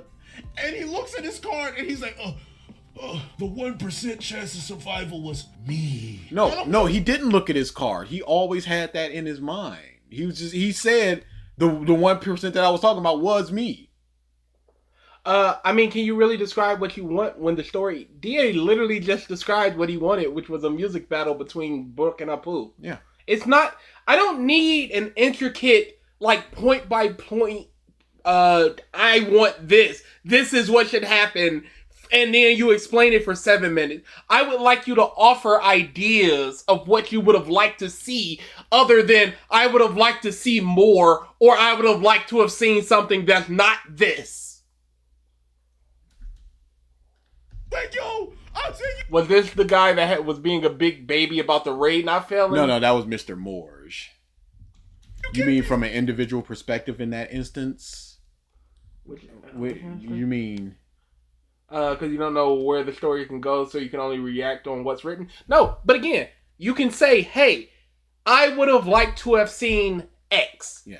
He's not giving an X. He's just going, I would have liked to have seen... and blank, and the blank just means more or different. Apu didn't do anything. Here's all the things that he did, and we got nothing more. And that's his argument. If you go, hey, Apu did nothing. Here's some stuff he could have done that would have been good.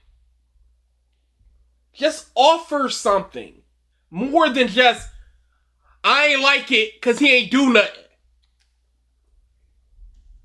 Serious. This is Looney Tunes. Hawkins is dead. This is the third time he said Looney Tunes with Hawkins or Comedy Central without offering more of what he would have liked to have seen from Hawkins or crazy. From Apu. When we rant and rave about things that we don't like, it's always going places. The big who are your 3 most disliked people, and it was the Itachi, Sasuke, and blah, blah. I went on this whole Sasuke thing and Itachi thing about all the things that was wrong, and it didn't just come down to it's bad because it's bad. And that's what his things is essentially coming down to. He's simply providing what happened and then going, it's bad because those things happened in this way. How many times have we talked about something and went, I would have liked to have seen, or it would have been cool, or it would have been good if blank, blank, blank, blank, blank. That's literally all I'm looking for. I would have liked to for Apu to do this, because then it would have did this and then this. And if that doesn't work out, it doesn't work out. But at least you've offered something than just going, why can't you do more? It's like walking out of a movie you just watched and went, it was bad. It should have been better.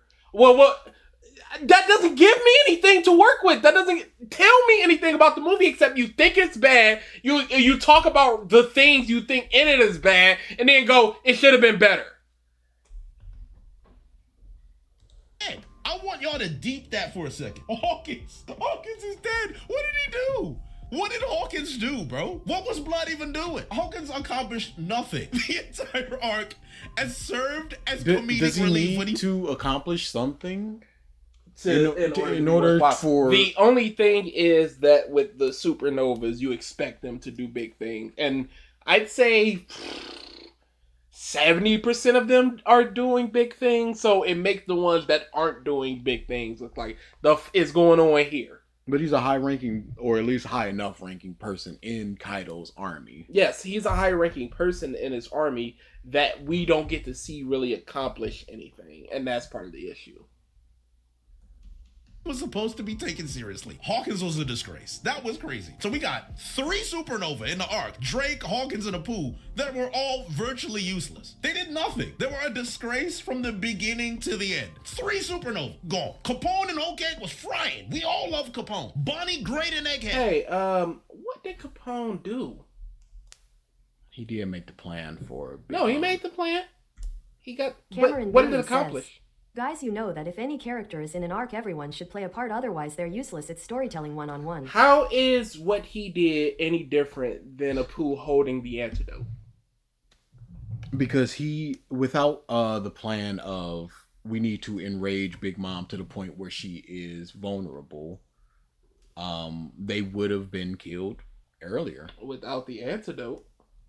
But anybody could have held the antidote. He was underneath Big Mom for so long that he's like, we need to take out that picture in order to get her vulnerable because she cares about that so much. Yeah, the council against Big Mom. He was a good father. That's all we need. Big Father was also awesome. No, my whole thing is if you're talking about what did Drake or Hawkins do in this arc, which was basically fight people and do things within the arc. How is that much different than... But he provided information that nobody else could have had. Sure. Oh, but Drake, Hawkins, or Pooh, because they were in Wano, disgrace. Absolutely disgraceful.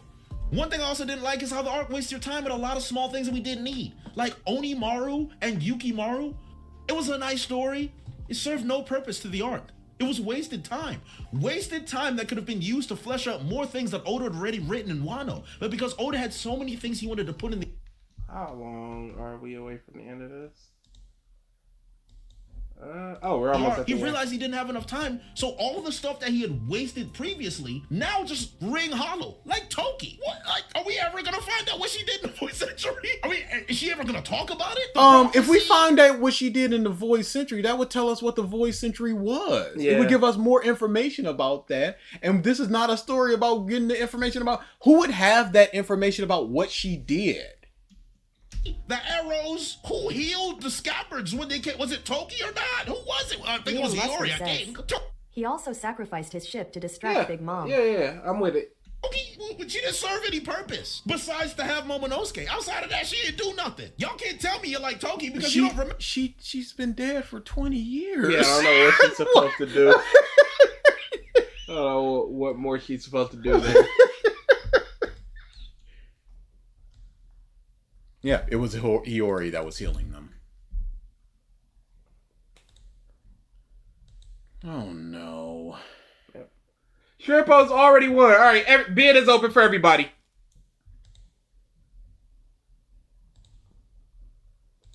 OP.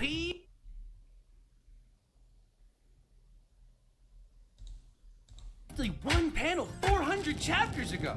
Oh, you feel stupid for not noticing. Oh, don't worry. If you missed it, you can always catch up on the lore by skimming a fan wiki that insists on spelling every proper noun wrong. Because that's what some weebs called them back in 2001. Here, my man, let me pay you in bellies. What's that? You think these bellies and the story are both overstuffed? Pish and Shaw. Oda doesn't need editors. Old Peas has 1,100 chapters and twice as many named characters. I'm sure all of these guys are but it's absolutely factual essential. that he has cut things and combined things with Dressrosa and Punk Hazard. Those are different ideas that he had and he mixed together. We did this video the last auction stream and I've explained why I don't really want to do this video constantly. And people are still like, hey, yo, here it is. Yeah. Because this point of just, all these characters are unimportant, this could easily just be him randomly selecting characters to just axe out. And then if we pause it and go, oh, you don't think Frankie is important? Well, we don't know if he thinks it's important or not because we don't know why he thinks these characters are important, or if we're just throwing in random X's. So press play, and he's gonna X out somebody, and I'm gonna point to them, and we're gonna try to explain why they are important when he has not made an argument for why they're not important. Yeah, nearly every one of these characters. No, he's gonna start X. Could you possibly cut while telling the same story? No, you'd have to cut the arc. Pearl, no. You gave Sanji a fight. He's just a combatant in an arc. Tashigi, come on, see, bro. That's the point.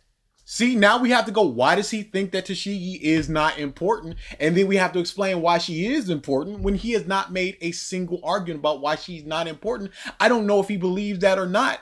When Chu is right there. Why do we not need Pearl, but why do we need Chu?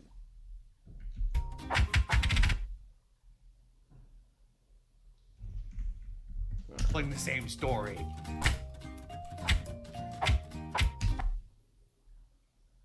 The lobster that got them across in Alabasta? Chaka? Okay. Yeah, see, it's just... These named people are mostly army dudes. They truly... It's not that they need to be cut. They got like 3 pages. We lose like 3 of Enaru's God's Knights, but we keep 2 of them. It doesn't make sense. We lose only... Why you keep Hattori and Katori? Oh, never mind. Just lose them all. Yeah.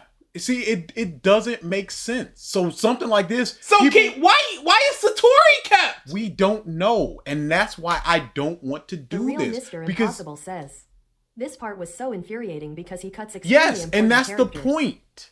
That's why I don't want to... I would much rather... There's no conversation to be had. There's nothing. I would much rather hear somebody explain why we need Doc Q and Blackbeard's ship where we can cut Ohm. Because all we have here is a bunch of X's, and I can, like I said, I can explain why we do need these characters, but I don't know why he thinks we don't need these characters. He thinks we don't need ice. Like I don't like this video. Not in terms of it's a bad video, but in terms of a revisitable video. Because it's just a lot of claims and nothing else. Explain yourself, you baby! Holy. Jabra. Dude, we're losing out almost all the CP9. Why? Because we don't need them. We're missing out of Suru. We're missing out Granny. Yeah. From why? I don't know. We're missing out Hawkins, Apu, Kid Killer, the Mad Monk Aru. See, Meme Spice why? Says, you missed Frankie. Yeah. See. But exactly. He cut Frankie. Why did he cut Frankie? Oh, he cut Frankie. I'm angry. I don't want to do that. I don't care about this video. It's not a very good video in terms of explain yourself, you baby. That's all it is. Because again, like I said, I can keep going on. It's impossible to get pissed off that he cut Frankie because we don't even know why he cut Frankie. He's just throwing X's on the screen.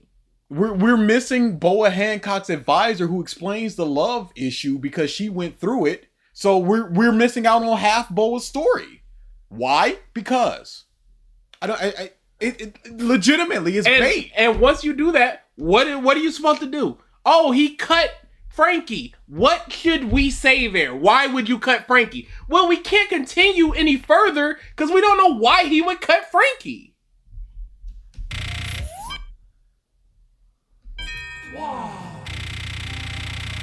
Yeah, it's not even the point.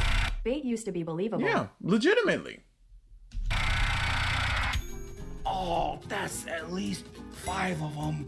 Yeah, why one? Only one of the Vegapunks. Who knows? Who knows? We wasted pages on these dudes instead of seeing the Straw Hats actually have any kind of dynamic with each other. You cut out one of the Straw Hats. Who cares about that? I have to know the name of the weapon that fuck-ass Joe uses. Let's check out the Q&A corner where the author answers only the most enlightened of questions from the 12est of year-old readers. Who's fuck-ass Joe. I'm so glad you asked. Fuck-ass Joe has a really interesting backstory. My editor said I couldn't include it, so I murdered him because nobody tells me what to do. But this could be in a properly structured video. This could be one either showing one of the stupid questions like can Luffy's penis stretch, or can Buggy cut off his penis and float it around, and Oda like, yeah, sure. Or speaks to the 12-year-old aspect of it. Or one of the things where this was an important thing that you could have included in the manga. Like, he talked about some of Mihawk's backstory of just like he's gone around and he's fought people, and then he's just learned that he was the strongest and now he's bored. That could have been in the manga, but it wasn't. But in a properly structured video, you could talk about that instead of this joke thing, and we move on. I just don't understand, because we constantly get this video, and there are people that have done this, and I understand the warrant of us because we are the best in terms of doing revisited stuff, and you would want to hear our opinion on stuff. But we can't even give our opinion on stuff without him explaining the reasoning behind his exclusion of characters from that big wall. So for the 500 characters that he acts, we go through each and every one of them and go, no, but this character is important because of these reasons, as he's just doing this essentially joke video where he cuts out all these people and we don't know why. I would prefer that people not suggest this video anymore. Well, I don't see why they would, because Nami the we've goat basically says, done it at this "The point. best Goku But we did it video last now time. triggered on y'all." No, we did like 3 minutes, 2 or 3 minutes. But we're doing 2 or 3 minutes. this time. But the last time we also explained this exact thing of, come on now.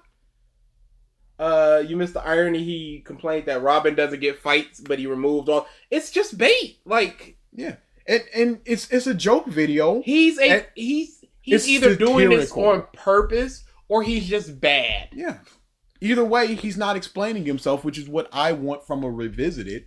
So, like I said, there is merit in going the penis thing, but it's just an end of chapter thing. But then you just turn the page and just go, well, but here's important stuff that could have been in the manga. Cameron And you go, says, "Best is stretching it, my guy. It's more like you're our only option." There's so many options for revisited type thing.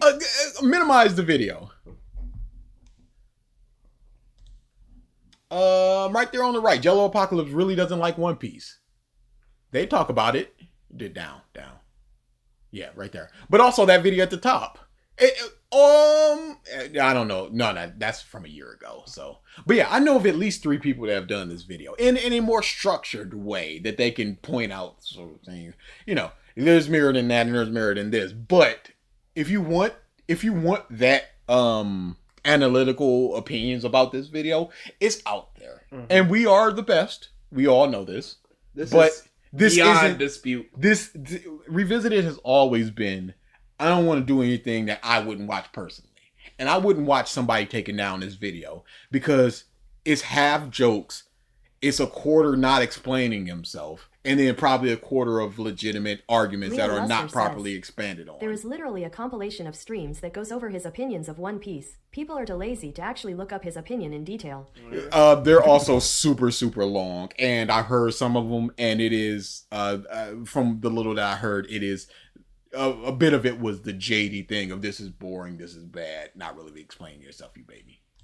Which has no currents and you shouldn't be able to drift through it, but I forgot. Then he met another character and became a pirate.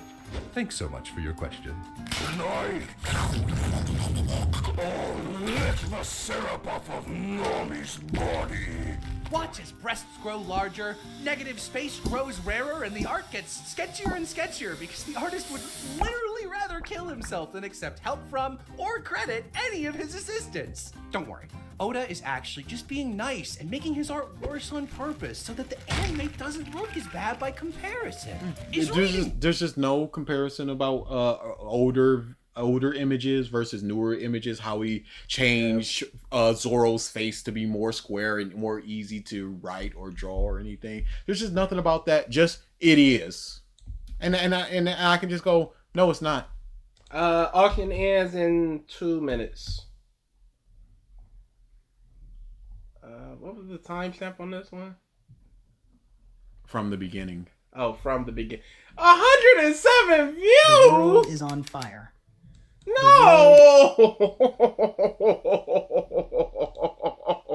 Is on I would have fire. wrote this off as a joke if not for the fact that he brought up Oda's family to insult him. All jokes aside, you never insult a man's family. Most people will Well, throw then hands he for that. just a piece of shit. I don't think that he knows Oda's family. It seems like just like with the editors thing of he would rather kill himself than accept. It may have just been a baseless accusation, but again, you can joke about people's family and still make it a joke. And my bad. If the video is 7 minutes of joking and 1 minute of going, his wife is ugly, does that mean the entire video is a joke, or you should take everything that he says seriously? I just don't. It's just not substantive enough. That's the end of the day. It's not substantive enough for me to care about in terms of revisiting, because there's so many X's for so many characters, and I just don't know, and I will never know. Literally. People are combusting in the street. Buddy, his wife's fucking Norable fat. says, "We can't put this little baby on blast. That's not why we made this clan. You've lost your way, ALX. I quit." There you go. Beats. The You sky stop coming to these. and no one knows why. Is he rhyming? Is this a poem? In the streets, the world is on fire. Literally. People are combusting in the streets. The sky's filled with ash, and no one knows why. Okay, no. But underneath all the explosions, special fire brigades and dramatic chanting, Fire Force is asking one of the most fundamental questions in Why are you old man Goku Kitty as your Goku. avatar? philosophy. What do we do when life has no inherent meaning? Is this what Fire Force is about? I don't think so. Because yeah, Fire Force looks like your standard high-energy battle shonen. And to be fair, it is that. But Hey, read that book by its cover. Because it is definitely the thing it looked like. your standard high-energy battle shonen. And to be fair, it is that. But baked deep into its molten core is a story about suffering, meaning, belief, and free will. Yeah. Is it? What does Fire Force do to people? All of these things, Demon Slayer. Yeah. My Hero. Free will, the demons. Black Clover. Meaning, belief, suffering. Yeah, this is Demon Slayer. Which makes it, in my opinion, one of the most existentialist anime of the last decade. Alright. That's Oh, we're good. boy. We don't need to watch sure. it anymore. Yeah, but what of the naked lady? How does that speak to existentialism? No, B is cool. We're coming up on our last video. This is our last video. Big ups. Oh wait. Jay, you did not win again. Yep, that's it. To talk about Norable it, we need to says, talk about The Va-Voom radicalizes these people into philosophy. I guess so. We gotta please watch because of the themes. Ignore the naked 15-year-old. existentialism. More specifically, the kind of existentialism that guys like Jean-Paul Sartre and Oh, this guy! We're not Hey, doing this guy, and he talked about things, and then this guy was just like, "Hey, yo, that's kind of cooking The my cheese." Batman video was enough where he just kept naming people. I don't want to hear names. Albert Camus were I don't want to hear names. Specifically, the kind of existentialism that guys like Jean-Paul Sartre and Albert Camus were obsessed with. See, existentialism isn't really a system of thought. It's more like a reaction, a response to a world that doesn't hand us easy answers. A world full of chaos, death, and randomness. Can you talk about the fire punch, please? Fire kick, sir. There are fire punches. Yeah, but his is a kick. Sound familiar? No, what? Again, Demon Slayer. Shrimpo the Shrimp says, "Wait, what about the second time I got the bid?" No. I didn't see a video. So I need that video. It may have been In Fire Force. No, he didn't. No, he didn't. Of course, people literally burst into flames at random. Insatiable Hunger. The auction works like once the auction is open, you use your channel points to bid. You would do exclamation point bid, and then however much you want to bid. At the end of the auction, whoever the highest bidder is, wins, and they get to select a video we do for 1, 2, or 3 minutes, depending on various factors. It is also possible to do it with money, $1, $2, or $3. We do not go above 3 minutes. You're eating dinner with your family 1 second, and the next your dad is an infernal monster who has to be put down. There's no pattern, no warning, just pain. And for the people in that world, the big question isn't how do we stop it, at least not at first. The question is, what the hell do we do in the meantime? Because if the universe is just chaos, if God is silent or dead or faked, then we've got Solo leveling's philosophy? Is this guy a philosophy student? And if you're looking at things in the lens of that. Yes, I did look back at it. Was it in the incorrect section? Because I didn't see it. Either we break. I don't think we did this video. And Fire Force is all about that resistance. Camus called this exact dilemma the absurd. The space between our need for meaning and the universe's refusal to give us any. Ah, yes, I read that as well. In the myth of Sisyphus, he imagines a man... Shut up! Stop talking about people doing things! There's just Meriden going, he did punch that big time and he wanted to protect his friends. I don't care about this. I'm sorry. Shrepo, I'm telling you, I do not see this. DA, I mean, do you? I also do not see it. Yeah, I'm telling you, we just do not see it. Submit the video. Where was it? Drop the video. Where'd you put it? Yeah. Did you put it in the Discord? Did you put it in this chat? Did you put it in the questions chat? Because I just don't see it.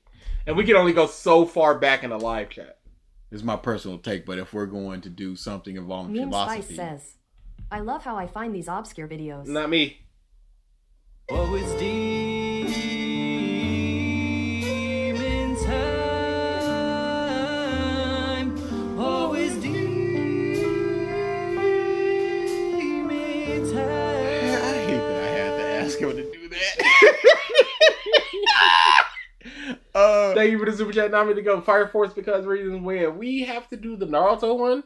We're doing a very small one we talked about. I feel like recently we talked about it. I forget what it was. But go back to that. Something like Night Wizard. No, it was not Night Wizard. But go back. I didn't finish reading whomever that was. Reading. Oh yeah. Can we start on the natural subject from the top from topic at hand before we get into the philosophy aspect of it? Yeah, because they're going straight into this guy said this, like, I don't know how this relates to Fire Force. You could say in Fire Force they do this and then Continua the top worst villains. What? A hill forever. No purpose, no escape. Just struggle. And somehow Camus says we have to imagine him happy. Why? Because he chooses the struggle. Because the act of continuing, even in the face of meaninglessness, is a kind of rebellion. And that's what Fire Force nails. The existential horror isn't just the spontaneous combustion or the Whiteclad's doomsday plans, it's the everyday randomness of suffering. You could be good, bad, faithful, sinful. None of that protects you from going up in flames. But none of the people that we know and love do that. If Naked Girl just bursts into flames, you're like, oh, anybody can get it. But they're just responding to people already bursting into flames. It means and then nothing we get to us. see a character go, no, my sister, and then we get to see the characters be all super sad. I'm telling you, I legitimately do not see it. And yet, Company 8 still shows up every time. They enter the chaos, perform their little ritual, and end it with a prayer. They don't do it because it stops the suffering or because it brings answers. If I could screenshot everything for you, I'd show you. I just don't see it. They give the dead dignity. They bring peace, not solutions. And that's Camus. Resisting absurdity not by fixing it, but by acting anyway. Yeah, just give us the video name and the Shinra timestamp. embodies this beautifully. He's blamed for his mother's death, feared for his grin, shunned as a devil. But instead of giving in to that identity, he says, I'm going to be a hero. Not because someone tells him to, not because he has to, but because he chooses it. Hey, that's Superman. I do not. I'm a dumb guy, and this is not. I am not a learned guy. This is not my forte. I don't care about this. I am a junk food reader of books. I read a lot of books, and I am a junk food reader of them. Absurd. Shrimpo the Shrimp says, Anway Continua, the top 10 worst villains. It was so far ago. Okay, but how was that unique? Yeah.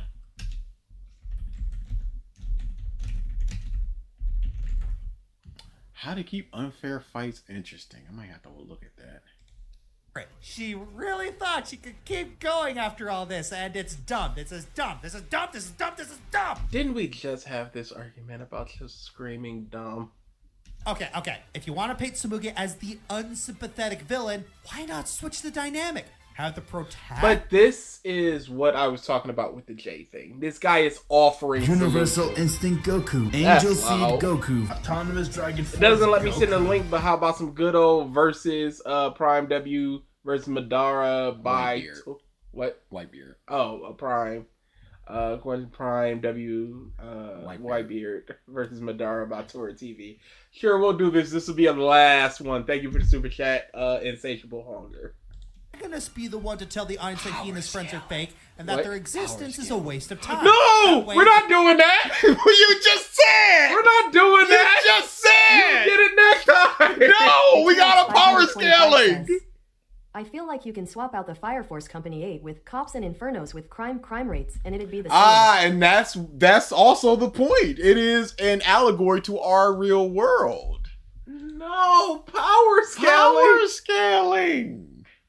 I ain't see Corey say that. He ain't talked to us again. It's over. There's a legit reason for him to commit seppuku. He's not getting his he's getting his channel points back. That's the way it goes. Stop giving the fans what they want. Meanwhile, Tsumugi would be the one who's obsessed with how real the game feels, just as the audience is. It's a great way to build a twisted world where people are parasocially obsessed with fictional characters. That's what they are. That's the story in Danganronpa. That's why the games continue. That's why people want to take parts in the game, because they love the series so much. And that's why Tsumugi was so confident that it wouldn't end, because the world loves it so much. And would actually be a proper way to do an extreme version of the series' actual fans. It's a there scam. are webcomics out there that do this sort of story way better in a shorter length. Regardless of how you look at it, Tsumugi makes no sense. No, she makes sense. You just don't enjoy her. Mm-hmm. That's the entire different thing. Apparently, the writer passes off the negative feedback her character gets as the intended reception. Well, to quote myself from earlier, intentionally insufferable is still insufferable. It's one thing to unintentionally make a bad character. It's a different story to make a bad character on purpose and pass it off as something profound. He didn't pass it off as profound. That's what we were going for and accomplished it.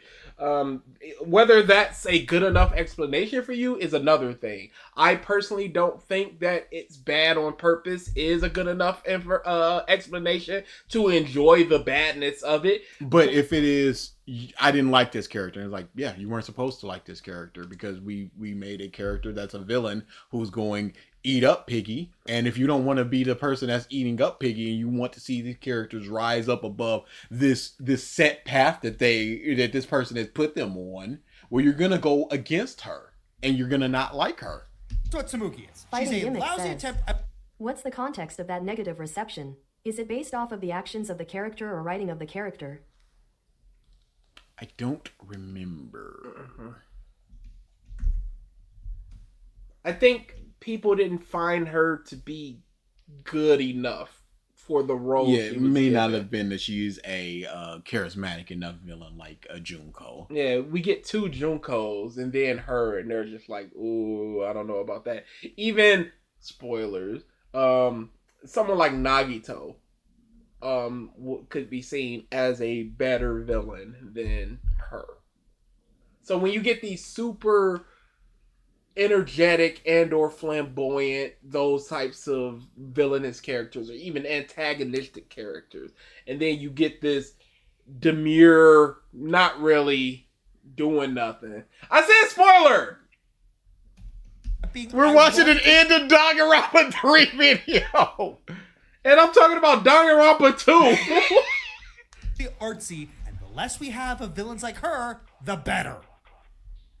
Okay, that's good enough. Valadar, Fire Emblem Award, smart time with a pathetic villain and a terrible boss battle. Leighton versus Wright. How not to make a sympathetic villain? Dean who dies with deadly sex. Harry don't even become the what? Work. Borderlands 3. The world dramatic moments. Alduin, sneak joke machine who dies without having any dramatic moments. Alduin. Do they need a dramatic moment?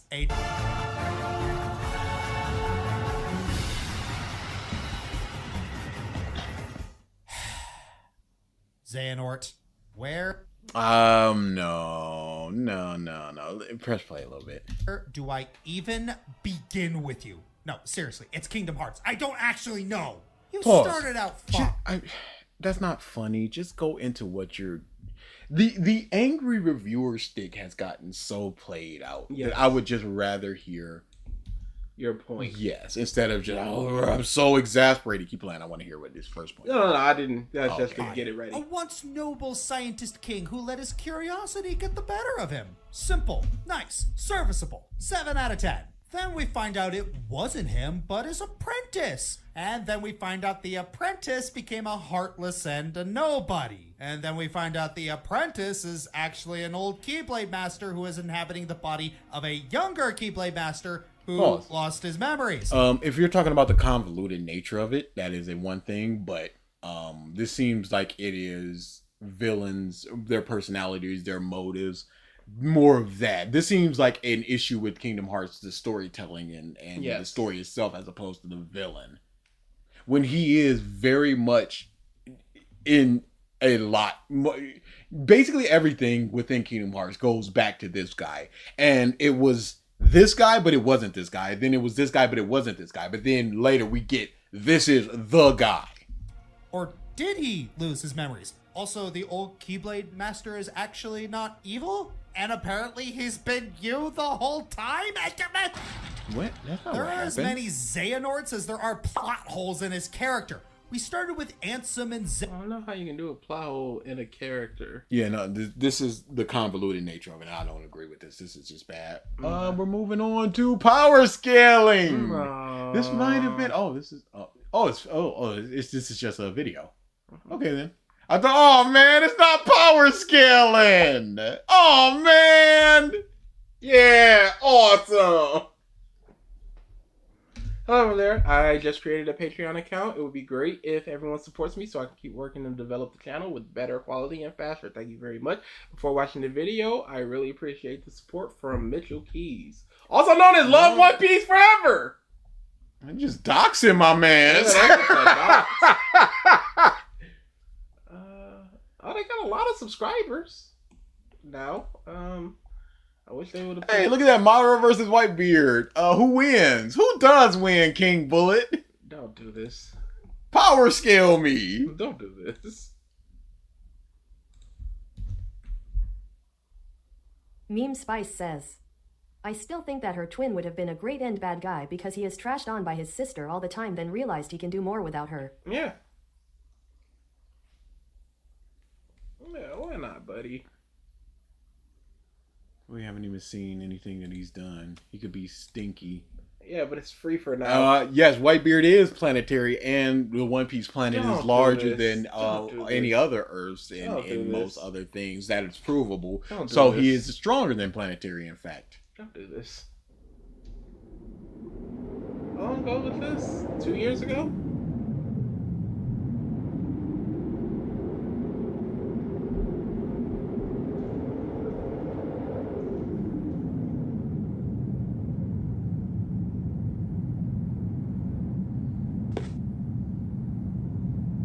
Drop the meteor. Drop the meteor. It always amazes me how much animators can just animate. Mm-hmm. Yeah, no, it's such a odd thing. Even stepping of the foot feels like it just takes so much time. It probably a bit better with the advent of tablets and Sure. better animation studios and things like and that. probably But even rigging up the foot and then like being able to drag it, and that simulates the movement. But even still, it is still a crazy thing. There's no conundrum. Shut up. No, but there is. No, there's not. Their star is smaller than. There's two things about that.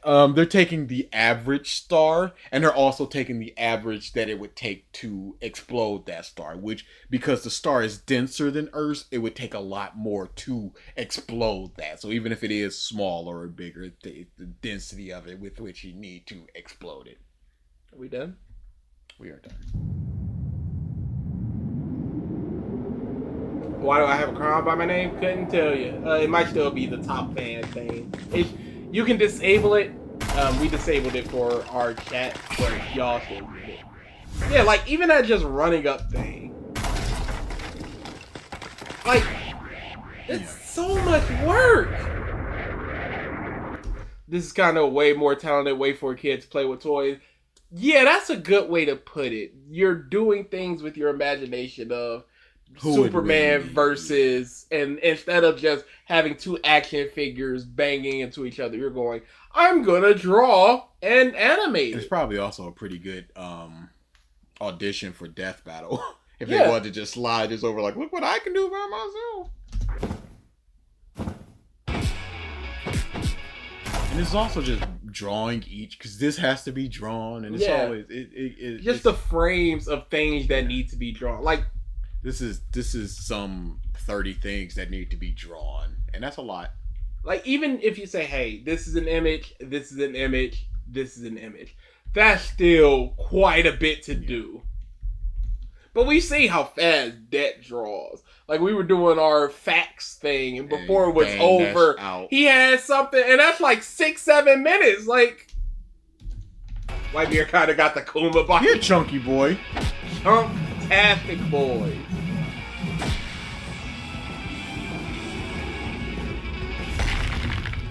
I'm very interested to see how they...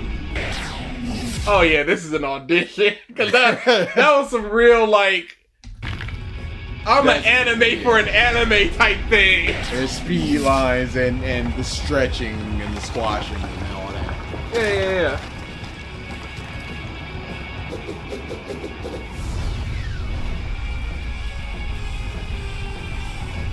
This is months of work, dude. Yeah. I couldn't.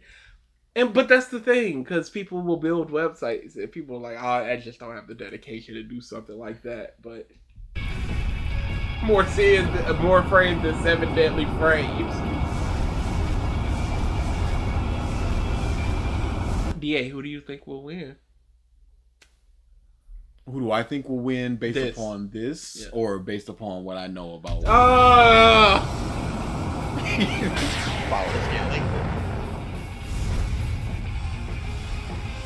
Yeah, this is good stuff. Yeah.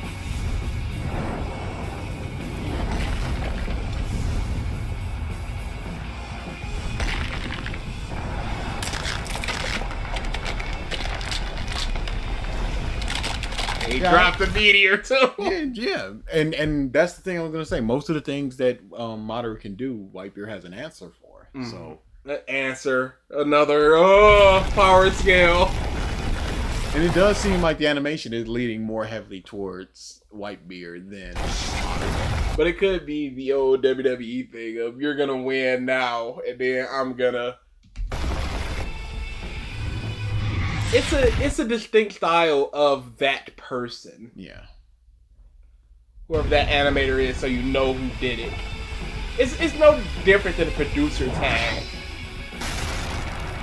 I don't see how you have an answer for this. Because the Susanoo, it swiped its blade and it took out a couple of mountaintops. Not in earnest. And that's not the planetary feats that we know that Whitebeard is capable of. Planetary feats. How could I forget? Yes, planetary feats.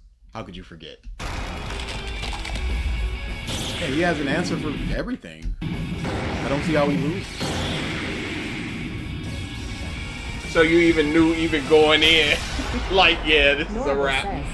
When it comes to fan animation within reason, I'm always a proponent for do what you think is cool, Yeah. instead of being cold and calculating on deciding just on who would kick the other. Yeah, no, fan animations, that is purely what it's supposed to be. Now, obviously, if it was Kid Krillin versus UI Goku and Kid Krillin got the hands, you just go, now wait a second. You're doing too much.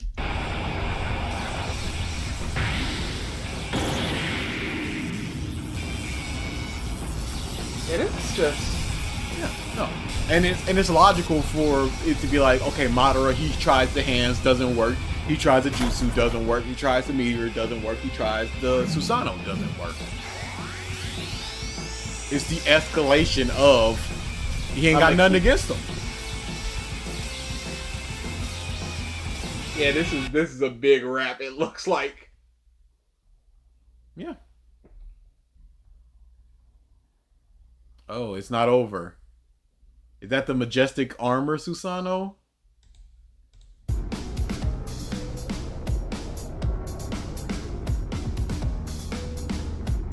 Yep, it is the majestic armor. And this is another smart way to go about it. Instead of deciding who wins, I'm just gonna have fun with it, have a cool battle, and then I'm gonna walk away. And then it turns out to be a genjutsu, yeah. Rip everyone. Okay, a month ago. On the are they Hey, Brooke Apu!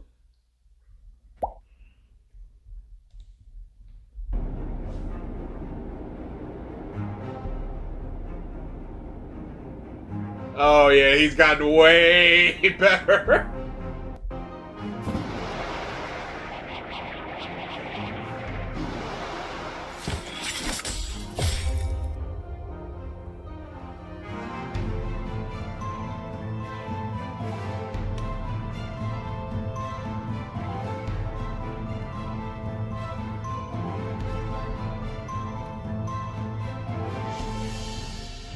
Months.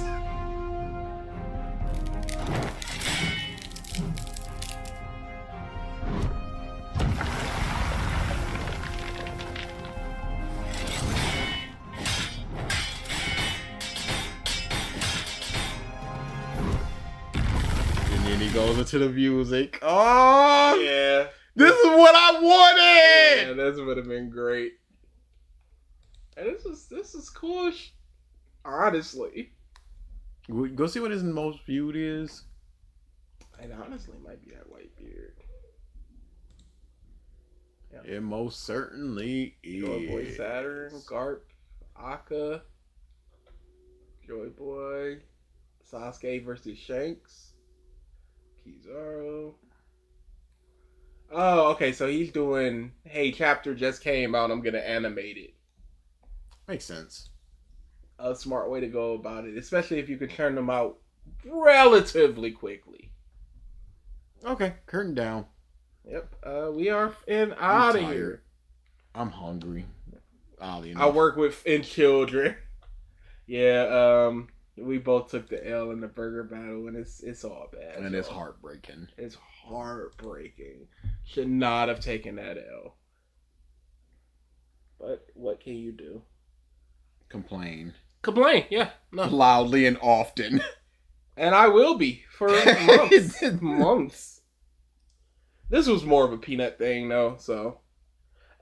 Chris might have killed himself. Ended his life. Chris was He said it was about the burgers, but we know. He said it was about the burger and the sauces, but we know it was about. Yeah, he took this loss hard. Also, free Corey from what? Get him out of here. Well, you should complain. I will. Tevin? What? Free Tevin? I can't free Tevin. He has to free himself from his own stupidity. Chris sweep over? Might be. He dies. You live stream that beer. For sure. For sure. Alright, yeah, we're out of here. Next week there is no stream. I will be out of town. So you will see us the week after. Regular stream, probably. And then a week after that is our boy Phil. Oh, is it? Yeah. That will be the last Saturday. So our boy Phil. And then, we continue positively. Podcast tomorrow, yes. Yes, regular podcast tomorrow as well. Asterisk. Things could happen. Yeah. If things happen, boy, that's gonna make me sour. Because we could have just did this tomorrow. Yep. Alright. Get the out of here. But we will get a vid, right? Yes. Should. Unless something catastrophic happens. Yeah, so what happened this week is my job switched over the DNSs for like half of our clients. So I had to create tickets for like 170 people. And it takes about 3 minutes to submit a ticket. So I was at it for almost 12 hours. But this time there's nothing. The big boss thanked me, and we're out of here. Got a little bit of the sucky. Yeah, that's what I'm talking about. So yes, there should be a regular revisited this week. If we do not do the podcast tomorrow for whatever reason, we could double up on the episode. So we could do a regular episode for Sunday, and then also record one for Wednesday, and then we put that one we recorded Wednesday out on. Oh, okay. Never mind. DA stocks up. He just said no to double revisited. That's what y'all get. That's y'all, man. I'm tired. Hey, I'm pissed. Love's mad. Hoes mad.